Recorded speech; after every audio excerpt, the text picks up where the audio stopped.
Welcome to the regular meeting of the Board of Trustees. We want to note that this meeting is being broadcast on the NUSD's YouTube channel at the direction of the board. The broadcast may capture sounds and images of those attending the meeting. If you would like to make public comment on any item on agenda or not on agenda, please see staff at the side table for a public comment card. Please join us in the Pledge of Allegiance.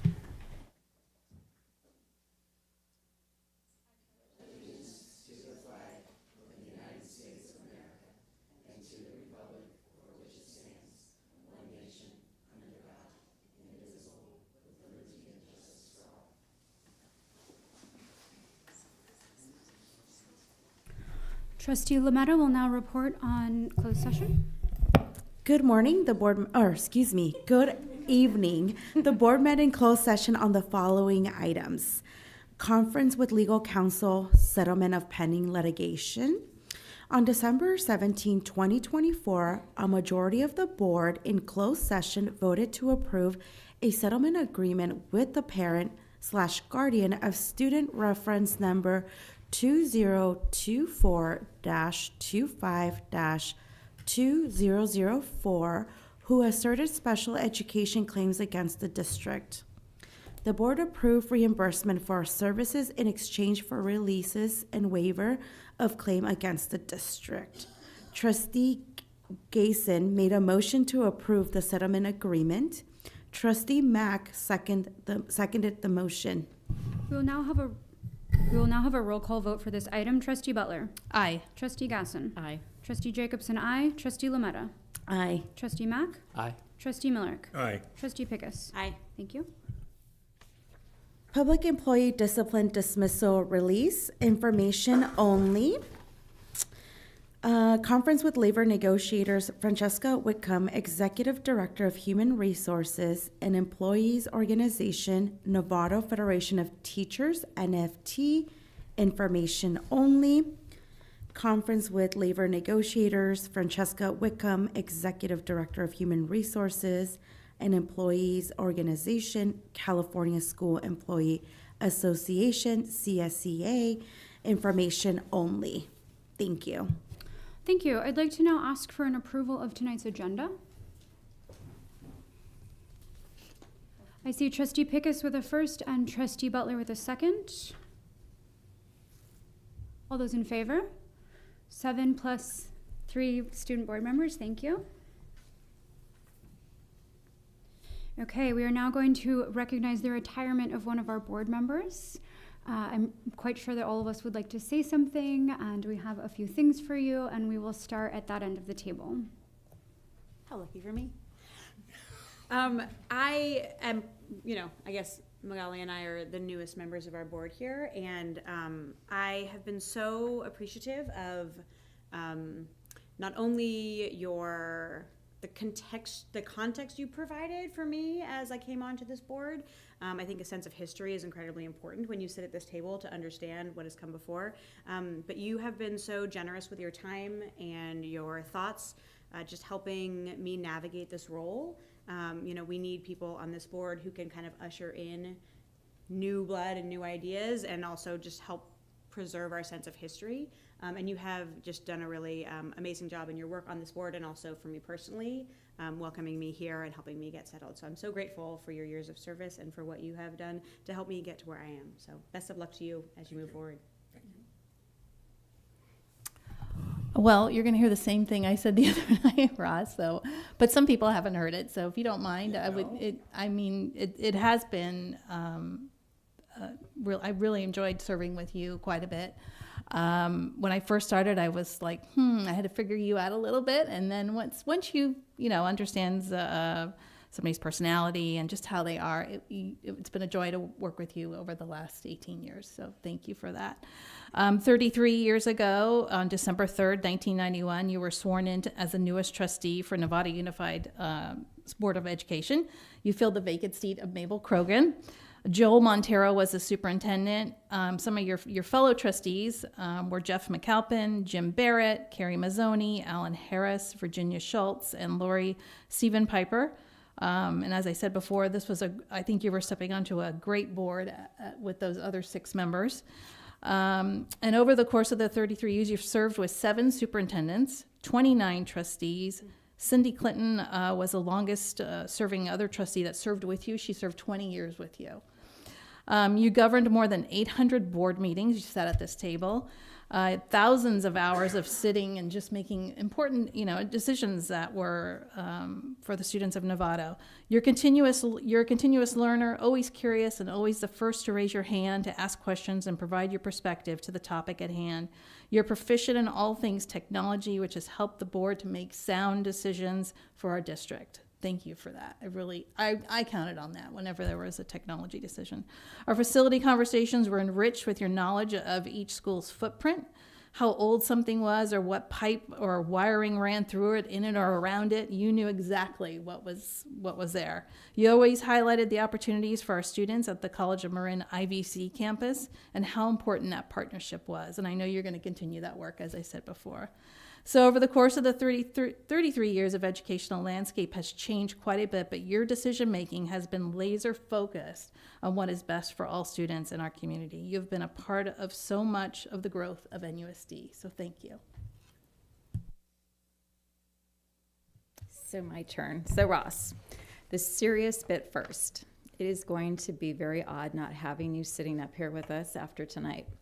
Your years of wisdom and commentary will most certainly be missed. And I have to say, there are many who have the opinion that elected roles should have term limits, but the downside of that is the loss of experience and historical knowledge.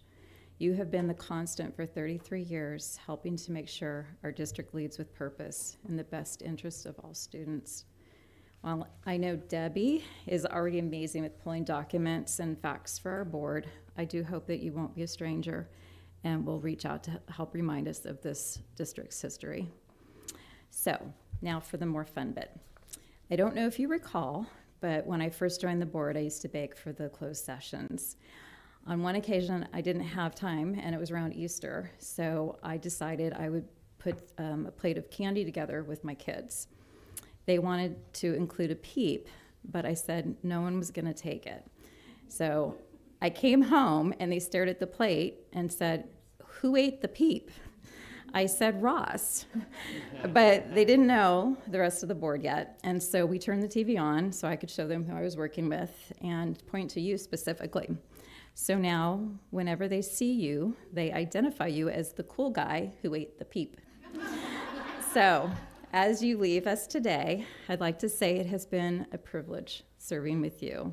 And while I know Ellen did a fabulous job with all the things that she's already given to you, those parting gifts, I have one to add, some Santa peeps. Oh, thank you so much. Better you than me, my friend. And, they never go stale. Thank you. Ross, you are a cool guy. Let's make that clear. And you'll never go stale. So I don't know if you remember, but we first met about 20 years ago, maybe more. Way back when I was doing something else with Pop Warner or something like that, and you showed up on a Sunday, and I saw a trustee show up, and I was, boom, let's go talk to this guy. Because at the time, fields were a mess. Remember, this was back when the stands were pretty much condemned. We just air vac'd a kid the week before from falling off the stands. Gophers were everywhere. It was bad. And you took the time to walk around with some Yahoo, me, for probably 2 hours. And you listened to me. I bent your ear. And I never do that, but yeah, I did. But anyway, I really appreciate that. That really gave me a sense of who you are, where you're coming from, that you want to listen, you want to help. And even if you have different background or different priorities, you're still there for everybody's priorities because you want to make sure they all get in. You want to make sure everybody's being heard.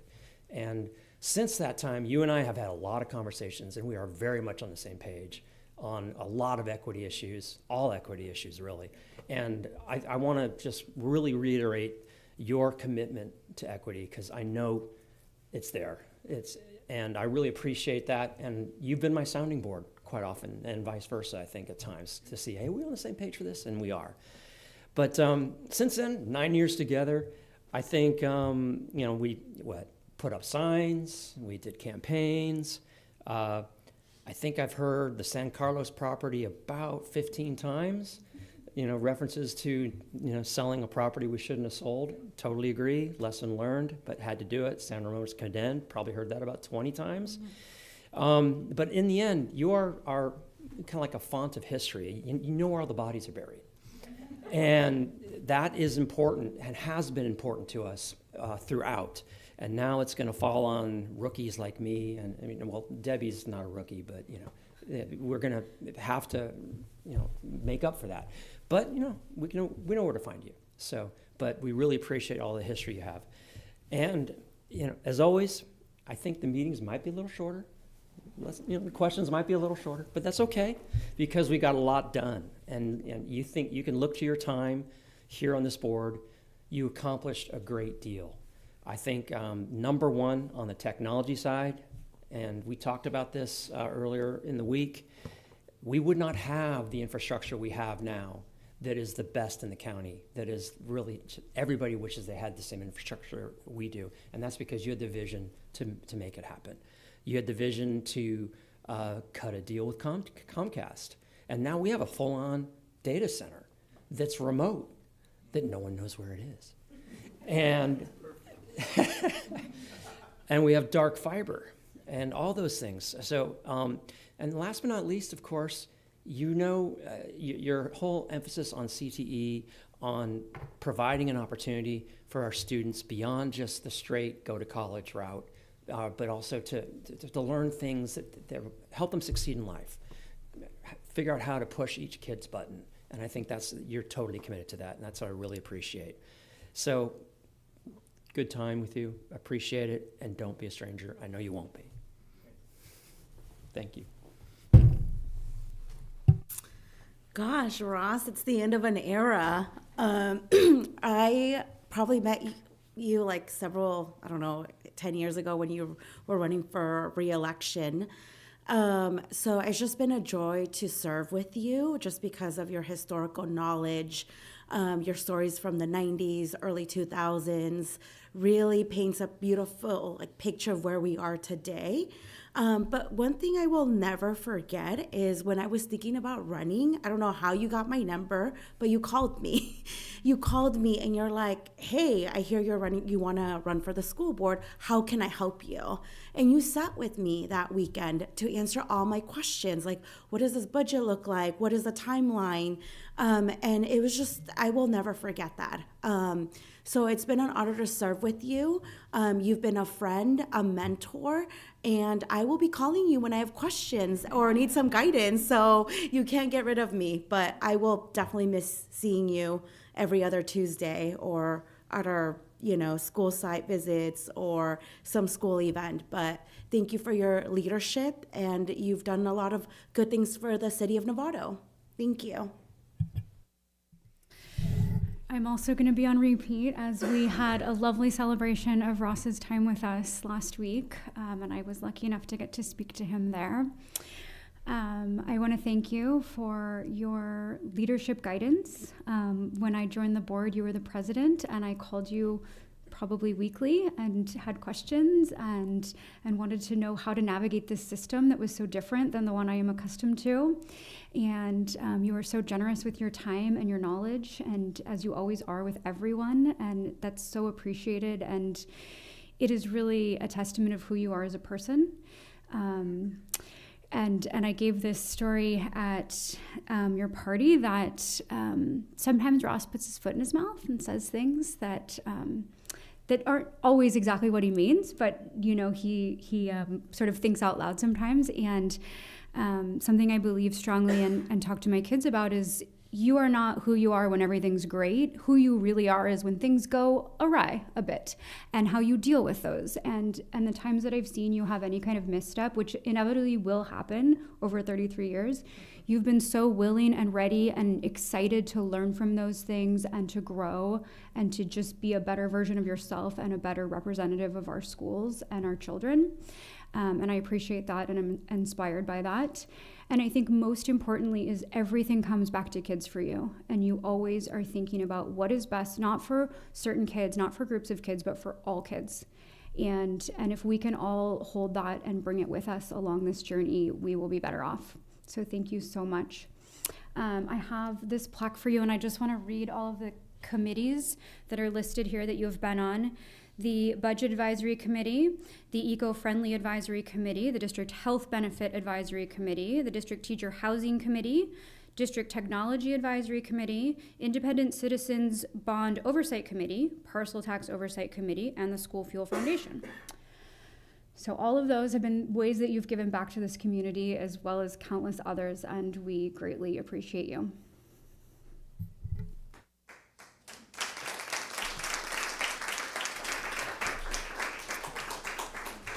I'm just going to say a couple little things, which is just acknowledging that his family is here tonight, Ross's family. So thank you so much for the years and decades of dedication from you, actually, right? For giving up time with your husband and your dad to have him here at meetings and all the other places. We really appreciate it. We know that it's a family effort. So I wanted to acknowledge that. And just a couple other little pieces. It's so much fun to sit here and watch how much you enjoy engaging with the student board members, right? Yeah, it's very clear, that whole thing about being student focused and enjoying being around students, yes. So it's fun. No pressure, Chandra. I think you'll be the same. So just wanting to say thank you. I've only been part of this community for a short period of time, but I've learned so much through you, and I thank you for your guidance. There's a lot of things that you do that's kind of behind the scenes, building the team, helping new members, working on the technology pieces, bringing how you know so much that you bring to us all the time that people don't necessarily even see at this table. And that invisible thread, I believe, is going to carry forward for many, many more decades to come. And for that, we are internally grateful. And we know that you are always going to stay in touch. And it's easy to find you. In fact, I'll see you tomorrow morning. Okay. All right. Should we present? Okay.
Back here, besides, and there's a couple of things. First, I got a plan. Okay. So, first, my family is here, daughter and wife, who have watched this. You know, I ended up on the site leadership team at San Ramon Elementary School, and I just didn't like the way they were treating the budget that they had and how they were serving the kids. And what I didn't realize that was a slippery slope. So after 2 years on site leadership team, I ended up, getting off of that. And Jack McCarthy, whose picture used to be up there, and Jack McCarthy started the preschool and after-school programs on every one of our elementary schools. That was his contribution to this district. He was our next-door neighbor and came over one evening for a cup of coffee and ended up talking me into this. I ended up replacing Mabel Krogan. So it turns out this is a small town. So it turns out Mabel Krogan's grandchild does step dancing, Irish step dancing, along with Ellen. Ellen, are you here? Ellen's in the back with her kids. and they have pictures of them together. So we have Mabel Krogan turning over 33 years ago after her 15 years of service, still connected to the community. Mary Krogan's, not Mabel Krogan's immediate daughter is the provost at UC Davis. So everybody in education stays in education and serves kids. And then Chandra, who is Community Action Marin, is going to sit at this table and take that same tradition forward. So I can see back, 50 years back to Mabel's start 15 years before I was involved, forward to Chandra's service. And being part of this community is different than most towns. You end up getting sucked in, the right word. Maybe that's one of those word things that maybe aren't quite right. But you end up making a contribution to the town that you live in. And so right after my family, and my daughter is in education as well, I would like to thank the superintendent and the board. I couldn't have thought of stepping away if there wasn't a strong team sitting here at this table who was going to put kids first and put this community first. And yes, and Josh, with the financial issues that we're facing, you're going to be doing some work to make sure that we keep the ship right side up. And this board is going to support you, and the superintendent's going to support you, and there's going to be, one more building is going to fall down tomorrow where something is going to happen that nobody planned, and you bet, not this one. So thank you, all of you, for the commitment to this community that allows me to comfortably go watch you on TV and know that you're going to make the decisions that this town needs to support its kids.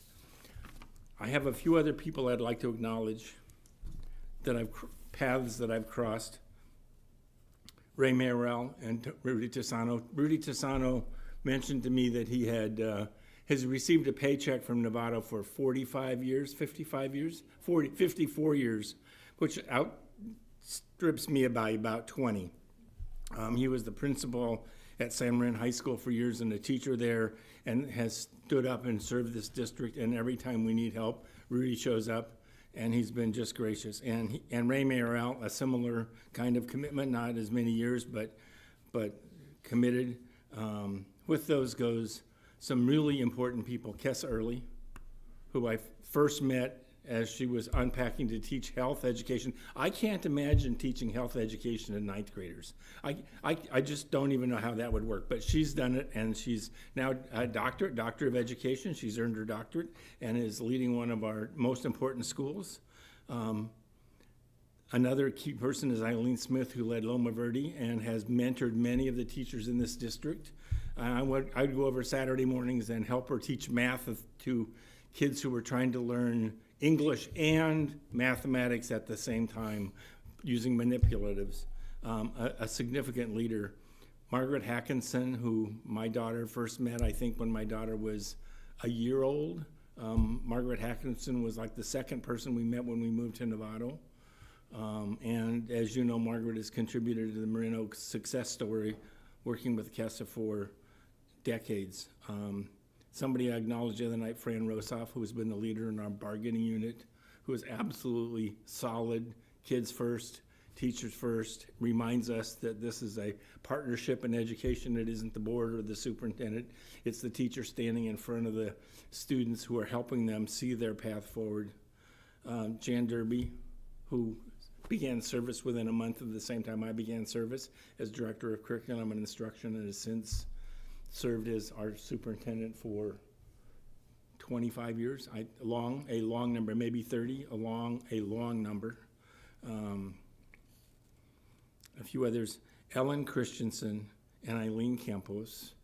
Eileen held down the desk that Ellen holds now, and I had the privilege of running into Eileen at a barbecue the other day, and she was surprised to see I was still alive, I think. But Ellen, I'll leave the pen on the table, I promise. She keeps, they're not that expensive.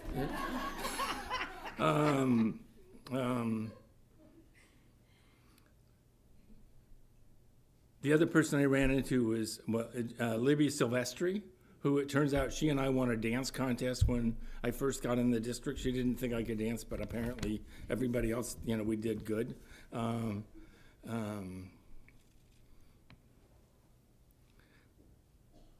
then finally, Chandra, you got a big opportunity to serve your community, and your family's going to pay the price. Both of them. But it's rewarding because it's something that you will remember the rest of your life, the amount of service that you're able to provide the kids in this community. And so I'm honored to have you step up to this.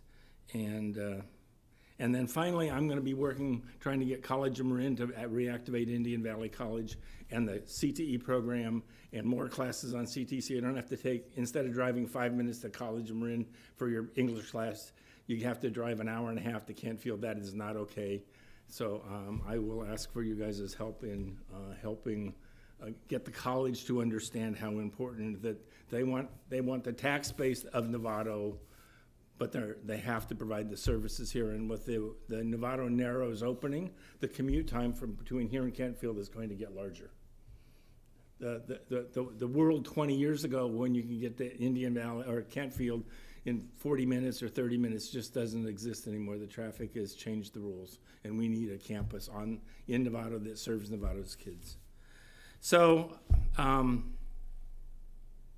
my family, thank you. To you guys, thank you. It's been an absolute pleasure, and I look forward to being available to you guys and support to make sure that if you need my thoughts or ideas, they're yours, and I'll share them with you at will. And in the meantime, I'm going to go poke around at College of Marin and see if I can get their attention.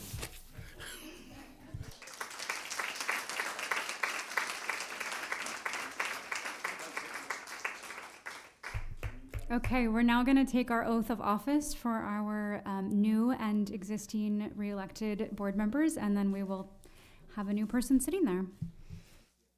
We have John Carroll here, the superintendent of schools for the county, to do our oath. Thank you. What a joyous moment. I'm glad I get to walk in and see this. I came from my own board meeting, which was fine, but not as joyous. It was joyous enough. I've sworn some new good members. All right, we have 4 trustees to swear in. 3 people have been reelected, and I'm so happy that Chandra Alexander is going to be joining the Novato School Board. What a strong board you have, and this district, I've had the opportunity for the last 2 years to observe from at first a distance, and then I got to really look at your finances and all that kind of thing, and it's just really reassuring to see such good governance and such a strong staff taking shape, especially under Tracy's leadership. It's been really great to watch. So you're in good hands, and having Chandra join the team is going to be really wonderful. So if the following trustees would please stand and raise your right hands. Oh, you're going to go in front? Oh, okay. Or self-identify. Yeah, these are. Oh, good. Yeah, I'm on the oath of office tour of Marin this week. I'm like every night going to like a different school district, and they each do it a little bit differently. But you can sign there, and then. Oh, you're going to be right there? I thought you were going to face him.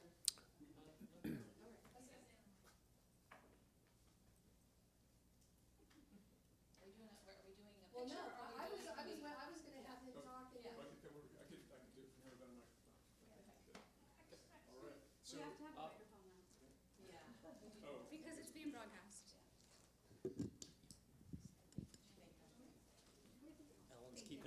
Okay, thank you. So the way this will start is I'll say I, and then you fill in your own names. Okay. Because if I say I, state your name, people always say I, state your name, and that doesn't work very well. Okay, so, all right, I.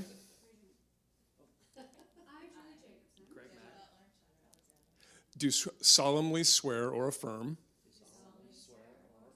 that I will support and defend the Constitution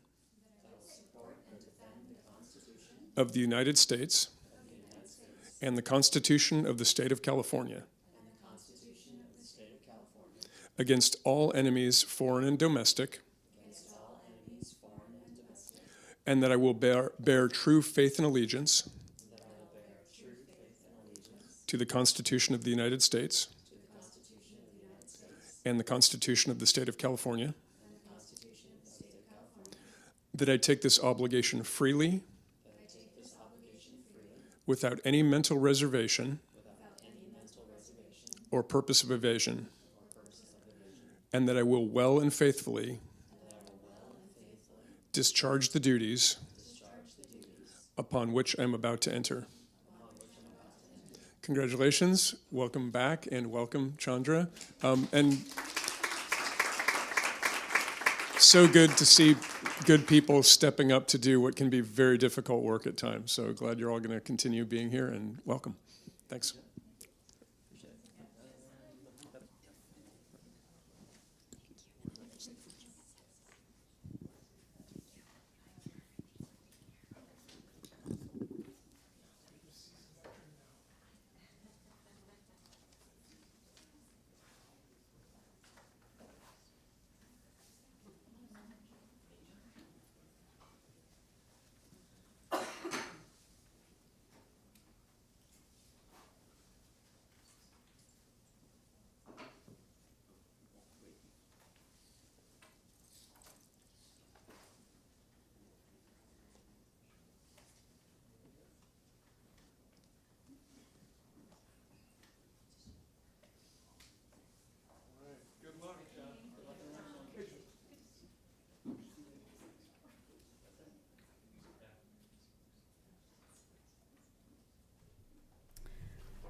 Okay, we are now going to take nominations for a new board president. Trustee Butler? I would like to nominate Trustee Jacobson to continue on as our board president. And just if people are like, why? We had a discussion as a board at the previous meeting. We always do a discussion at the prior meeting, and then so it makes it a little bit easier tonight. So happy to have you serve. Thank you so much. I am honored for that. We will vote on that item now. All those in favor? Is that right? Oh, no, sorry. Okay, would anyone like to second? I'm going to go with Abby because I saw her hand first. Trustee Pickus, excuse me. All those in favor? We have 7 + 3 student trustees. Thank you. And I will now take a nomination for board clerk vice president. Trustee Pickus? As per our conversation at the last table, I would love to nominate Magali to continue to serve in this role. Sorry, Trustee Lametta. Great, thank you. Do we have a second for that motion? Trustee Mack, thank you. All those in favor? 7 + our 3 student trustees. Thank you so much. And then our last item here is we need to move that our trustee representative for the Marin County School Board Association Board of Directors, Trustee Pickus, has said that she would continue this role. So I'm going to nominate I'm going to move that we continue that. Would anyone like to second that? I don't know if we need to vote on this. Okay, Trustee Lametta, thank you. And all those in favor? 7 + our student trustees. I didn't need to do that, did I? Okay, great.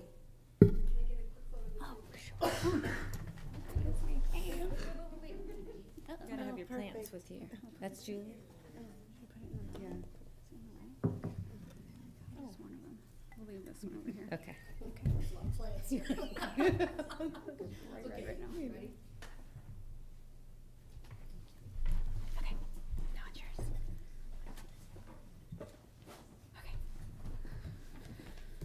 Okay, our next item on agenda is the approval of the consent agenda. Would anyone like to pull any items off of consent? Okay, I see none. Then do we have anyone who would like to move that we approve the consent agenda for this evening? Okay, I see Trustee Butler and a second by Trustee Mack. All those in favor? 7 + our 3 student trustees. Thank you. We will now have announcements from the board, starting with our student trustees. Hi, everybody. Trustee, superintendent. So last week at San Marin was our holiday-themed / comfy and cozy spirit week. Monday was slippers and silly socks day. Tuesday was holidays dazzle day. Wednesday was sweater weather day. Thursday was PJ day. And Friday was holiday colors day. You can check out some of the cool outfits our students wore on the San Marin Leadership Instagram. A few things to note. Sports Basement and San Marin All Sports Boosters teamed up for a holiday shopping event from December 5th through December 15th. As a Basement tier member, you could get, and still can, get a 20% off discount. At our last shopping event, we raised a generous $2,100 thanks to all the supporters, and we're hoping we made even more this go around. The Zach Wilhelm Memorial Scholarship Committee is offering two $1,000 scholarships to two San Marin seniors in memory of Zach Wilhelm. If you don't know the story, Zach Wilhelm was a 17-year-old junior at San Marin. On February 20th, 2022, he passed away in a car accident. He was a kind and caring person, and to reflect his spirit, we're offering these annual scholarships. Students will start picking their classes in January for the next school year. Counselors will do classroom presentations in each grade level. Then we'll use the block days to do individual follow-ups with students. The course request window will vary for each grade level, so be on the lookout. This week at San Marin is finals week. Students are working hard, studying for their last exams of the semester. We have no school on Friday, which leads us into winter break, which students and staff are looking forward to. And we won't resume school until Monday, January 6th next year. This week's home sporting event you should come and support are girls varsity soccer on Thursday. They're playing Branson. Boys varsity soccer on Friday versus Bethel. And boys JV soccer on Friday versus Bethel. However, if you like to travel, boys varsity and JV basketball have their first tournament games away on Thursday. Some shout outs. Last week, our wonderful PTSA provided each student with the free Spirit shirt. Now students have no excuse why not to wear their class colors on rally days. Thank you again for PTSA for providing those shirts. Also, one of San Marin's most prestigious clubs, Mock Trial, asked me to let you know that the newcomers are welcome, and if you know a student who is interested, they can join them every Tuesday and Thursday evening from 7 to 9 p.m. in room 308. I hope everyone enjoys their break, and thank you.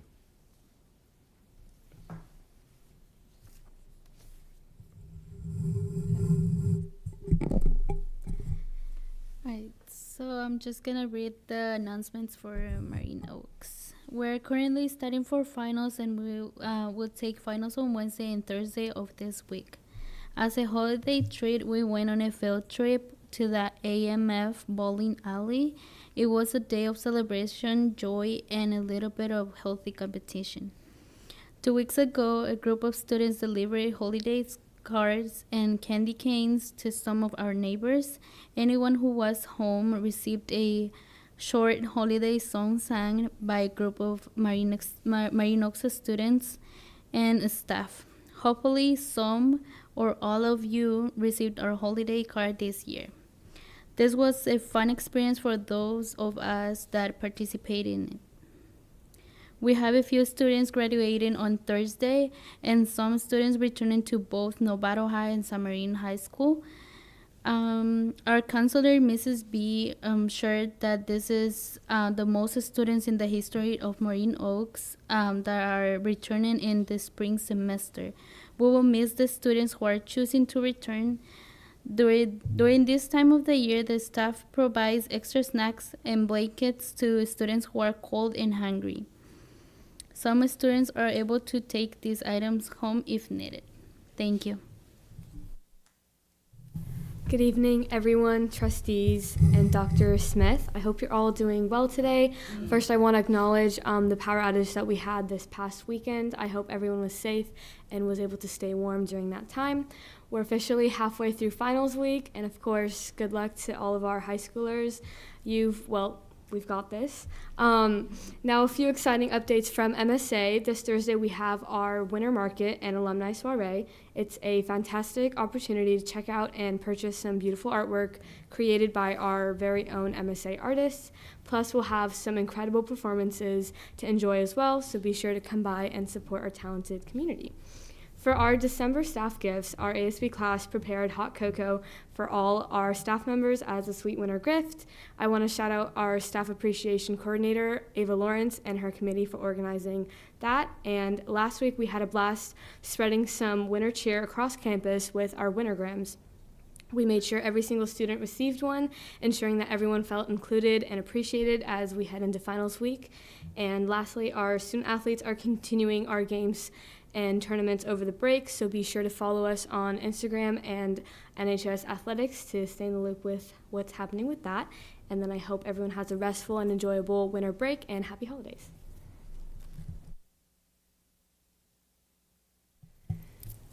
Thank you so much for the very warm welcome. I really appreciate it. This is a little intimidating, but very exciting all at the same time. Just a quick update. I felt very, very fortunate to be able to attend the California School Board Association meeting with many of the folks around this table and see the incredible presentation on educator workforce housing by the team here at NUSD.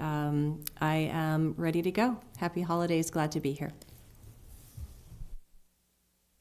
Welcome to the board. Very exciting. And hopefully finals are going well for all of you and all of your friends and your peers.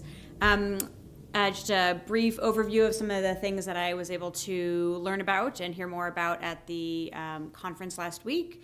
I attended a workshop on dual immersion programs and looking at what's happening in other areas and how they are tackling some of the same challenges that we are experiencing here, and also the successes that we're having, getting to see how it's looking at other schools. Was able to attend a workshop on science of reading and literacy curriculums, math curriculum, and also interested to hear a little bit about shifting political landscape and what that means for school districts. So really helpful, and I really appreciated the time to get to spend more time with you. I feel like the more that we see each other as humans, the better we work when we agree or don't agree. But it was really lovely to get to know you as well. So looking forward to another year. I as well attended the California School Board Association conference, and I think that's the best part about it, is taking us out of this element and just being able to interact as trustees outside of that, and having Chandra there as well was great. So I'm glad you were able to make that.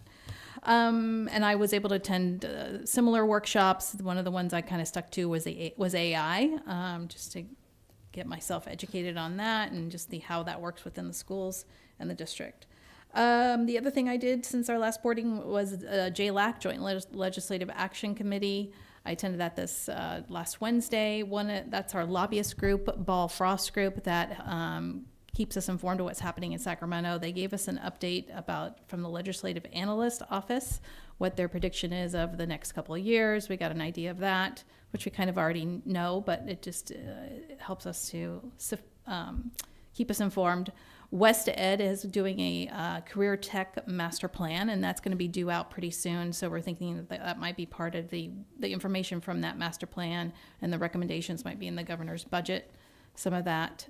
Also, SB 937, which is the change in the developer fees that Trustee Gasson has really been paying attention to.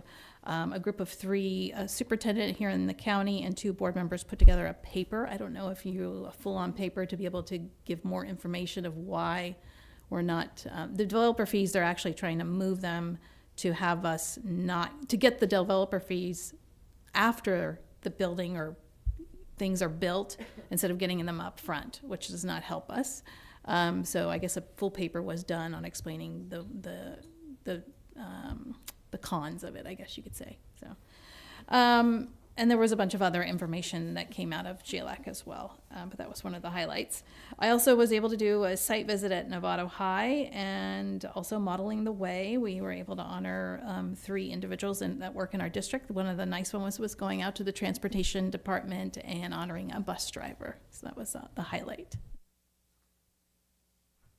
So I first want to say I'm so appreciative that you guys are here. And I know that Leslie and Ellen probably already told you, but I know there's finals, so never feel bad about leaving. I know my kids are pretty worn out this week, but thank you for being here. The last few weeks has been just a lot of fun and super busy. Last week I enjoyed participating in the Eco-Friendly Advisory and Parcel Tax Oversight Committees. The NUSD District Leadership Team holiday party was fun. I got to meet some people I don't regularly get to see. I also went on the tour of Novato High School, which is always fun, particularly since my kids are there. It's always fun to go and actually get to see some of the other classrooms and what's going on. And Modeling the Way on Friday was also fun. I too was at the CSBA conference, and that is just always so helpful and informative. I was excited about the sessions on finance and the upcoming legislature. And I also took one of the sessions on Medi-Cal billing that we might have an opportunity to take advantage of. So that was fun. One of the aspects of being able to meet together with other trustees and superintendents throughout California is the, networking and getting to know people. And for those of you that really know me, I'm an introvert, so those kind of opportunities are always a little bit challenging for me, but I decided I was going to go ahead and make an effort to meet people, and so I did that. And as soon as I mentioned Novato, the first thing was, oh, is Magali here? I was like, no, she's not here, but she's just so great. I'm like, okay, all right. So next, same thing. Is Magali here? To the point that I wasn't even in my conference attire with my name badge or whatever. I was walking out randomly and someone turned around and we just happened, because I had flip-flops on, explained I was from Santa Cruz, but now in Novato. Do you know a Magali?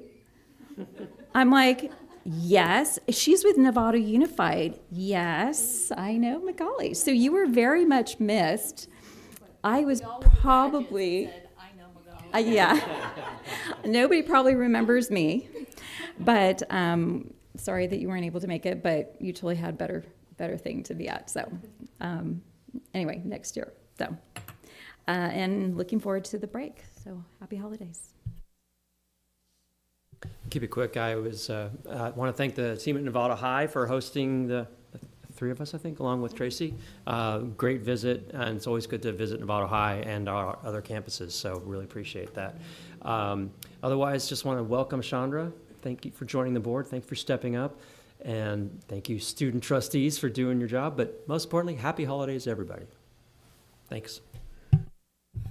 Good evening. I just want to welcome Trustee Alexander to our board. I look forward to working with you. And thank you to our student trustees for being here during finals week or getting ready for finals week. No updates, but I just want to wish everyone a happy holidays. Please stay safe. And I look forward to seeing you all in the new year.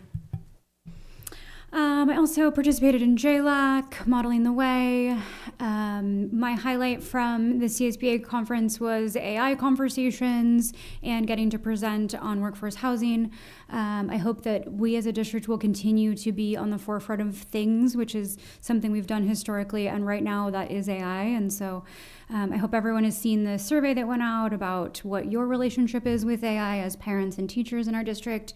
And please keep an eye out for future meetings and groups that are talking about that work. And I also had the pleasure of getting to just pop in on a middle school principal meeting to hear a little bit about what some of their concerns are. So that was great. All righty. Welcome, Chandra. And student board members, thank you for being here. Very impressive. So we had a little storm, ended up being a big storm. People are like, my app didn't tell us that we were having a storm like this. So a giant shout out, even if you expected to have trees fall on classrooms, you still, don't know exactly what that's going to be like. So I just want to do a huge shout out to Principal Lori Nuno and to our amazing maintenance crew that responded to that tree that fell, broke a fence, did lots of things, but they cleared it up. They spent all weekend making sure that everything was safe and kids could come back to what felt like a more normal space for them. And the same goes out to a giant shout out also from the storm to Principal Kathnam and our wonderful IT team who handled an internet outage at Rancho, like a severed line, fiber line that was cut by the storm. And they have made and worked with Comcast to make that get back to get that restored. So thank you all very much. I also wanted to acknowledge for tonight the work of our business department. Jeff and Josh and the whole entire team for putting together our first interim budget. We look forward to presenting that, and also to Executive Director Julie Sinyard for the continued dialogue and discussion around the complex landscape of proficiency-based education. Nothing simple about it, and grading and assessment will always cause increased discussion. And good luck to all of our high school students, especially the 3 that are present here, for your finals this week. Happy holidays to all, and we'll see you in the new year. Okay, we have no items for non-agenda public comments, so we are now on to staff report item 14A, school safety report. We have Mike Saisi for that.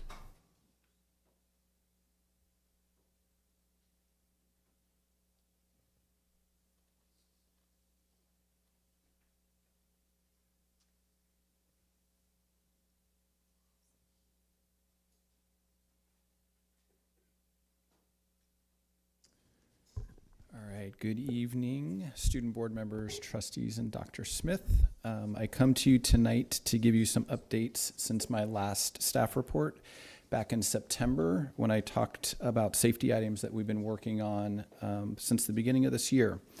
As you may recall, at the end of last year, our district leadership team met and broke up into different groups to talk about some of the safety concerns that we've had and some action items that we were going to start working on to springboard into this year. One of the items that I wanted to update you on was our cell phone committee. So we have met a couple times so far this year. Our latest meeting was in November. We are still looking for more members of that committee. We have about 6 or 7 dedicated folks. At our last meeting, we talked about the protocols that have been put in place. We talked about a survey that we did with all the secondary students around those protocols and how they're working, how they feel about them.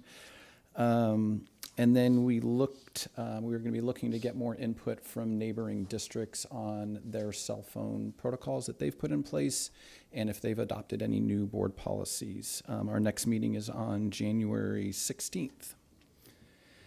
And then these next bunch of slides that I'm going to show you are some comparative data. I wanted to give you some updates on how things are looking so far this year compared to last year. So cell phone infractions from the first day of school through November 30th. Last year we had 71 infractions. This year that number has gone down to 56 infractions. Still seems like a lot, but the fact that it's going down I think is good. The one thing I want you to make sure that you're taking away from this is the number of the number of students and the number of infractions is basically the same, meaning that we have, if a student has a cell phone infraction, they're not repeating it a second time. It's kind of a one and done, which is great. I looked at some bullying data. Same thing from the beginning of the school year through November 30th. Last year we had 18 infractions involving 17 students. This year that number has gone up, but again, same thing as the cell phone data. If there is a student that has a bullying infraction, it is not repeated. So the restorative work or any kind of work that the school is doing with the student is working because it's not getting repeated a second time. I also wanted to look at the online bullying complaint form. So on the NUSD website, we have an online bullying complaint form that either parents or students can fill out.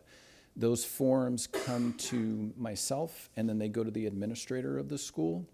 When I see those forms, I reach out to the administrator just to get some information about what's been happening and then what outreach they've done, what work they've done with the students. And then I reach out to the parent to see if I can be of any help to them in getting it resolved. Last year, now this for 2023, this is for the whole school year. We had 12 forms filled out. So far this year, we've had 4. So we're a little bit under the pace that we had last year. And then physical altercations, I looked at that information from the beginning of the school year through November 30th.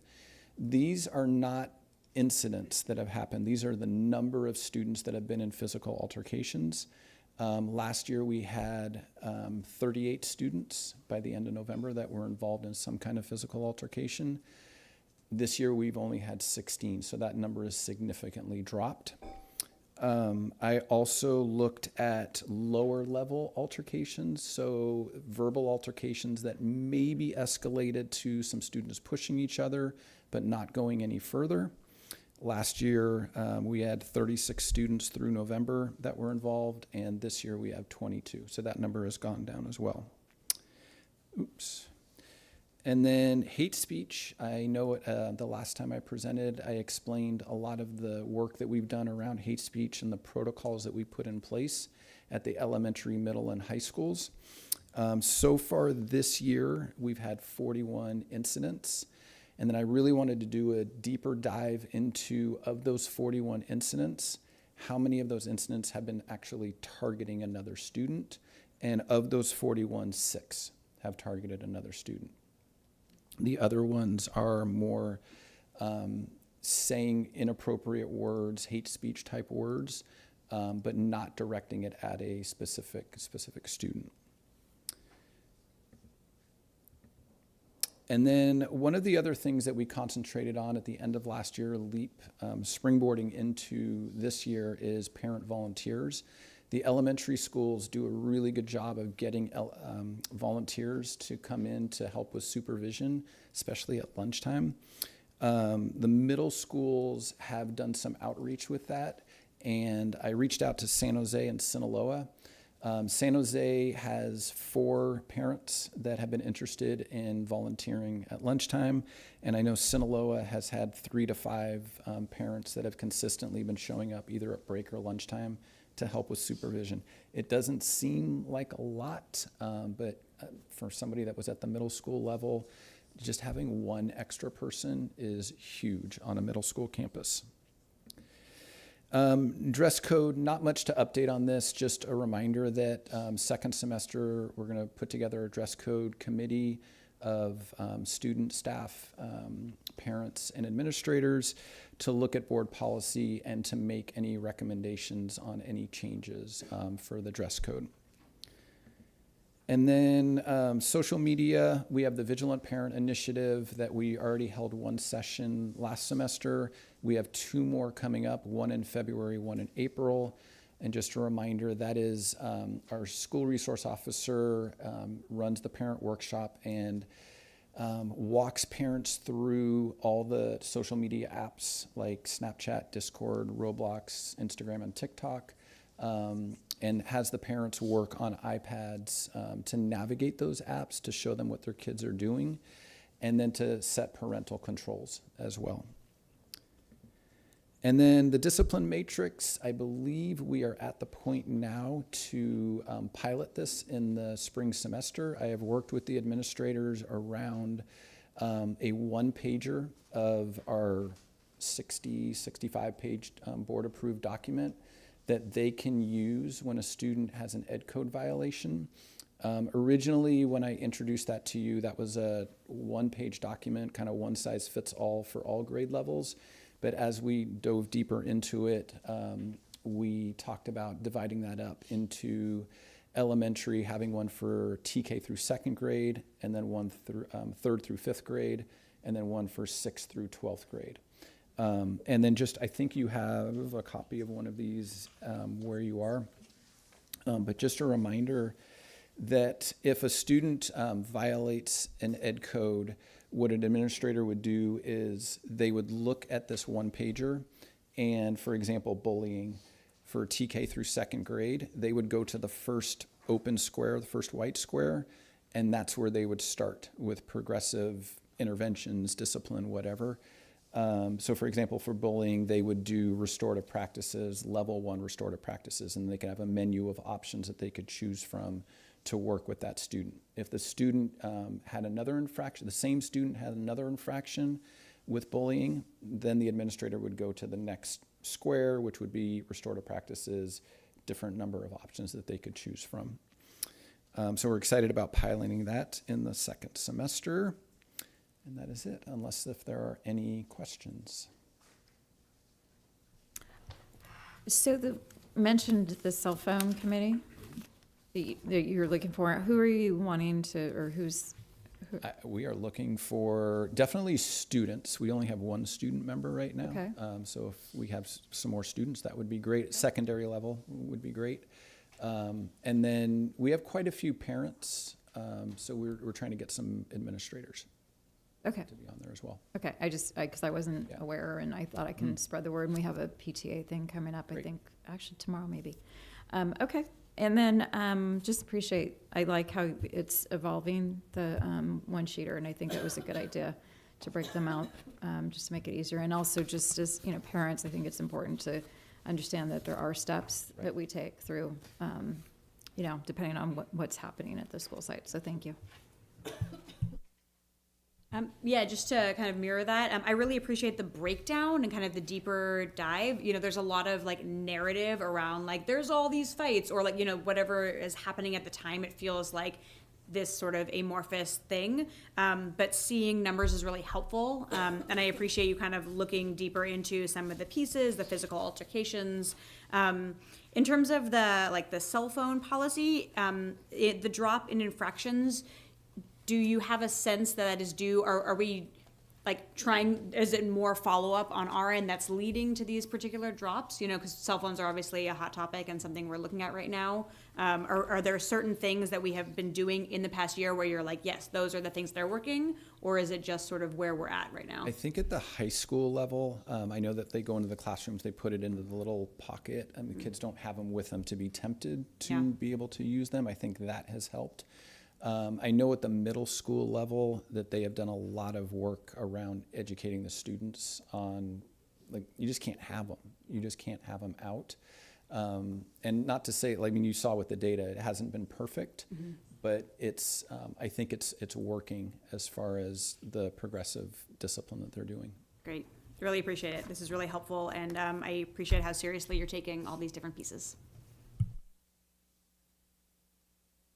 I have a quick question on the hate speech, and again, thank you for the data breakdown. Are these being reported by teachers, by principals, by other students? How are we getting the numbers? All of the above. All of the above. So it's getting reported by a number of different people, like students, staff members.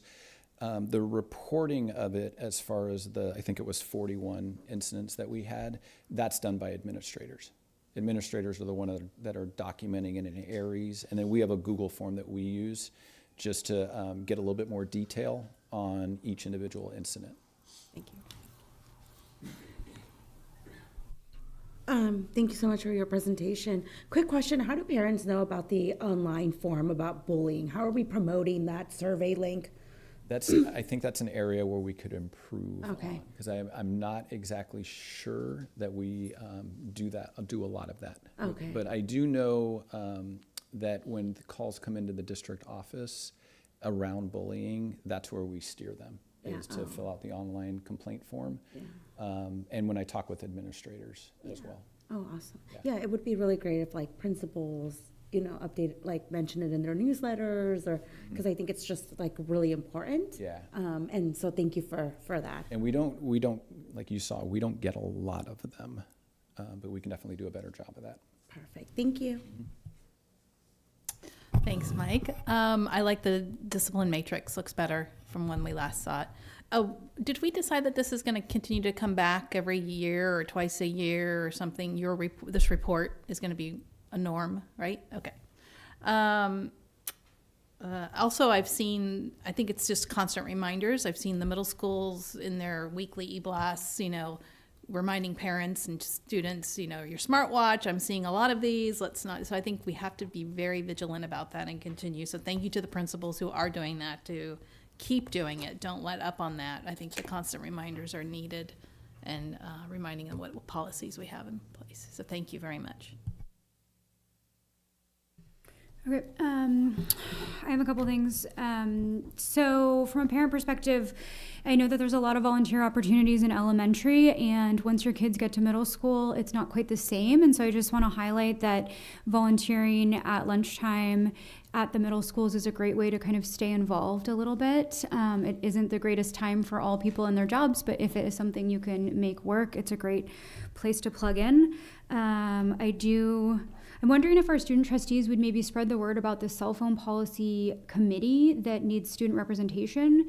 It would be great if you could speak to that at your leadership classes or wherever else you think is applicable. We would really appreciate that. I'll also say that at middle school, the cell phone policy is very strict, and I think that's working. Like, having the expectations very clear has been fruitful. And you mentioned that these are put in areas, but how do we track when any of these things happen? Like, when you're filling out, when an administrator is filling out something from the discipline matrix, where does it go from there, and how is it kind of followed up with? When an administrator fills out the discipline matrix, as far as like where they're starting, it does get documented in Aries that they're doing that work. The one pager is more for them to just document, okay, I already did this with this student, I'm gonna move on to the next level.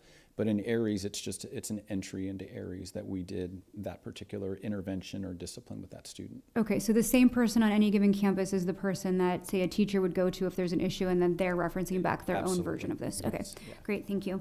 And so I think just our takeaways from this conversation is maybe if you could kind of let us know how we're going to promote the bullying form with the parent community and the student community, which maybe has an add-in of promoting the Stop It app. And then I think we have you back later in the year just to follow up on these, and we'll do that annually, if not twice a year. Okay. Okay, good. Thank you so much. Our next item is 14B, student data from State Dashboard Update. We have Dr. Sinyard for this.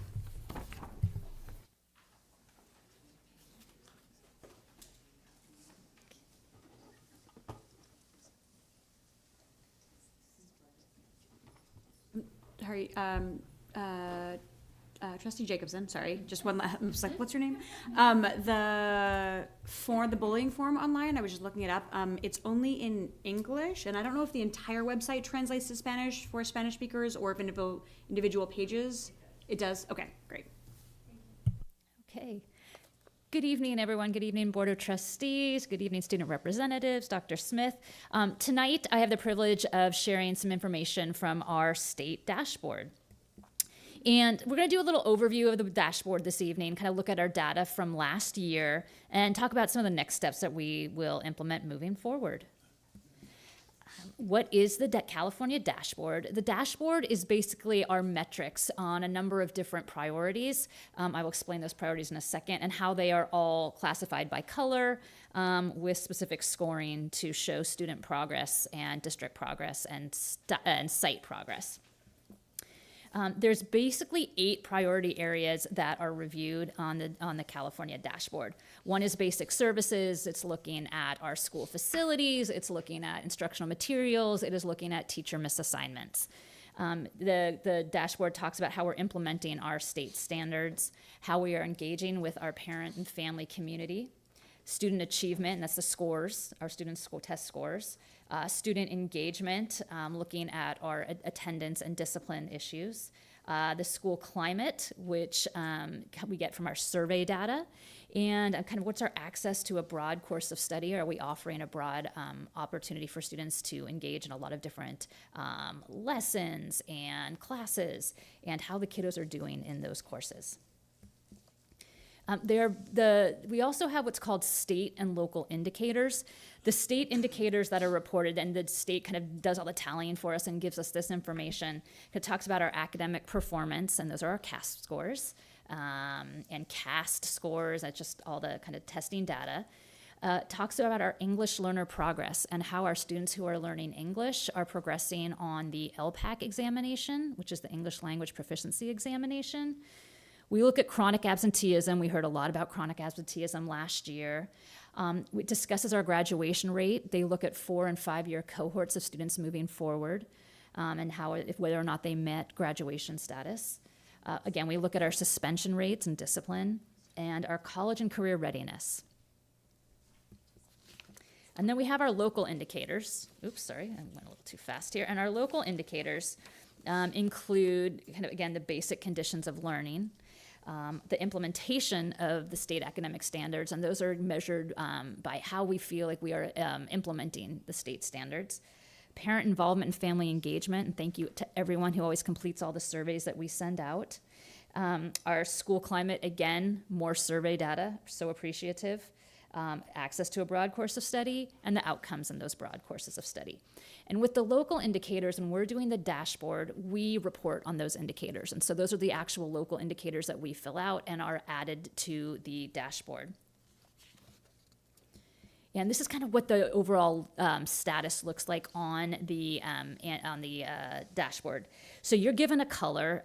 Blue is the best color. Green, yellow, orange, and red. Red indicating the lowest performance, blue the highest performance. And each year, we are going to look at status changes. So we want to see that we obviously want to maintain very high status in most things.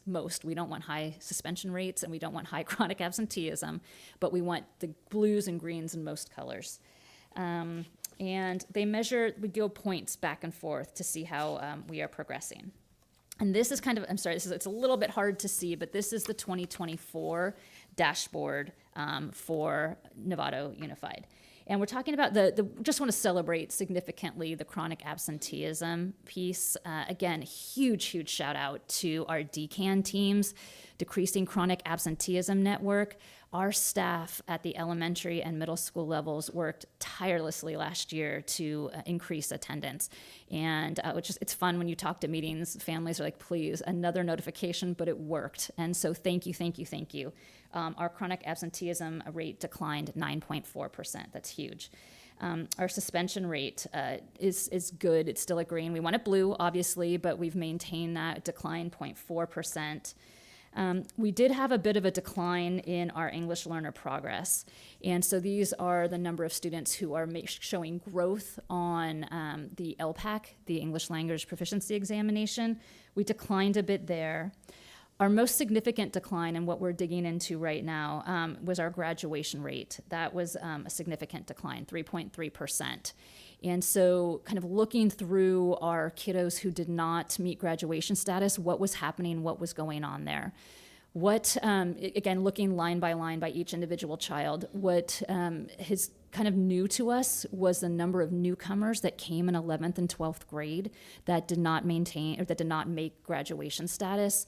The other thing that we noticed was a number of kiddos, the second they turned 18, the day after they withdrew, kind of talking to administrators to figuring out who the kiddos are. A number of the students had and wanted to go to work, and that was kind of foremost for them.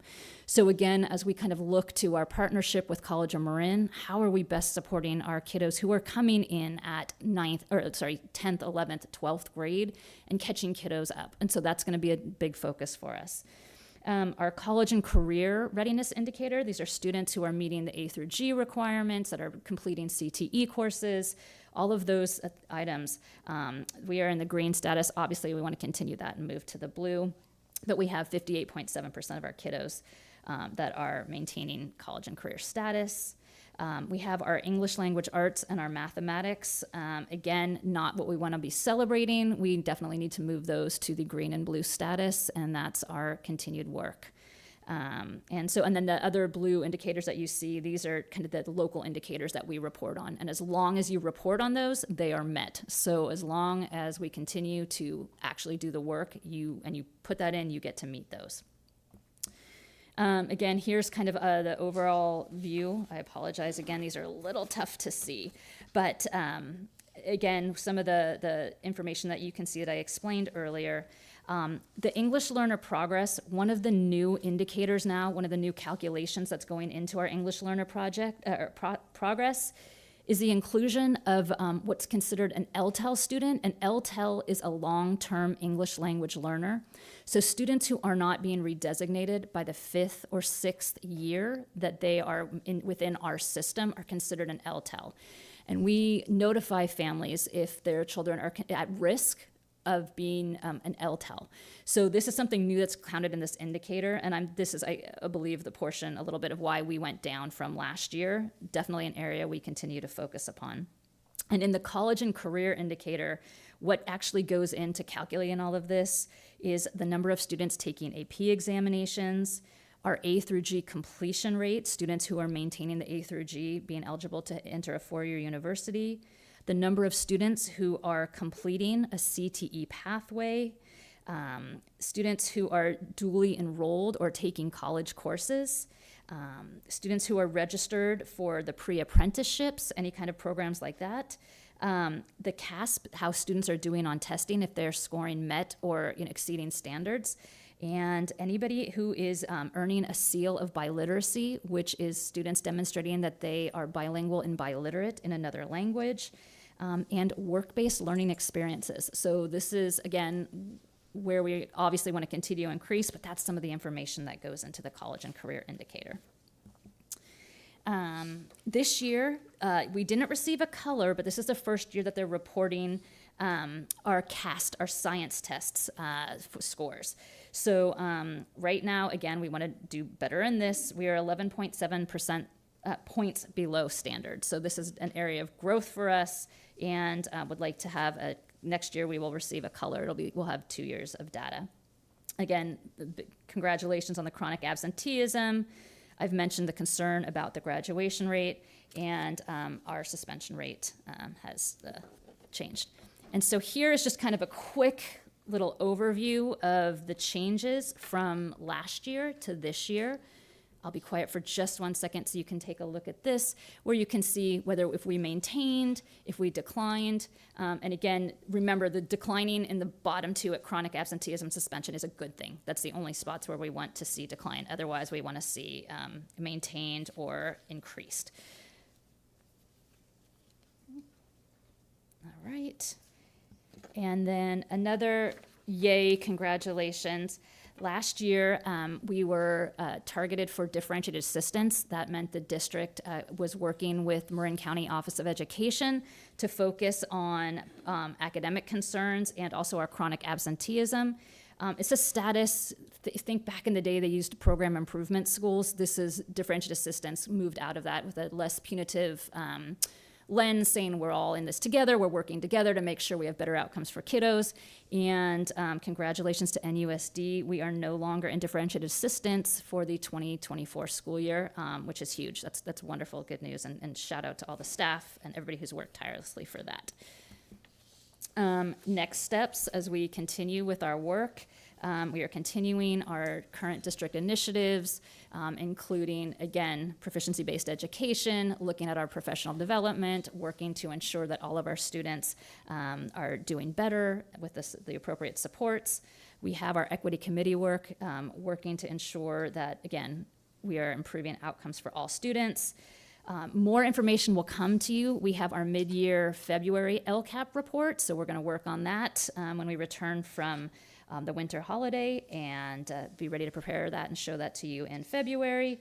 And again, we have our relentless focus on improvement.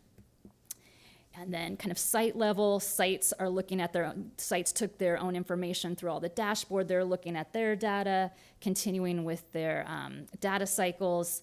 Again, the chronic absenteeism work is continuing. And this is exciting. We're going to work on our 612 Mass Task Force and curriculum reviews and pilots in the coming new year. And I'm just excited to keep doing well by kids. And so thank you. Yes, please. Just two other points. When we didn't want to call out schools specifically, but if you look in deeper into the dashboard, you can see that we had most of our elementary schools showed gains in English language arts and math.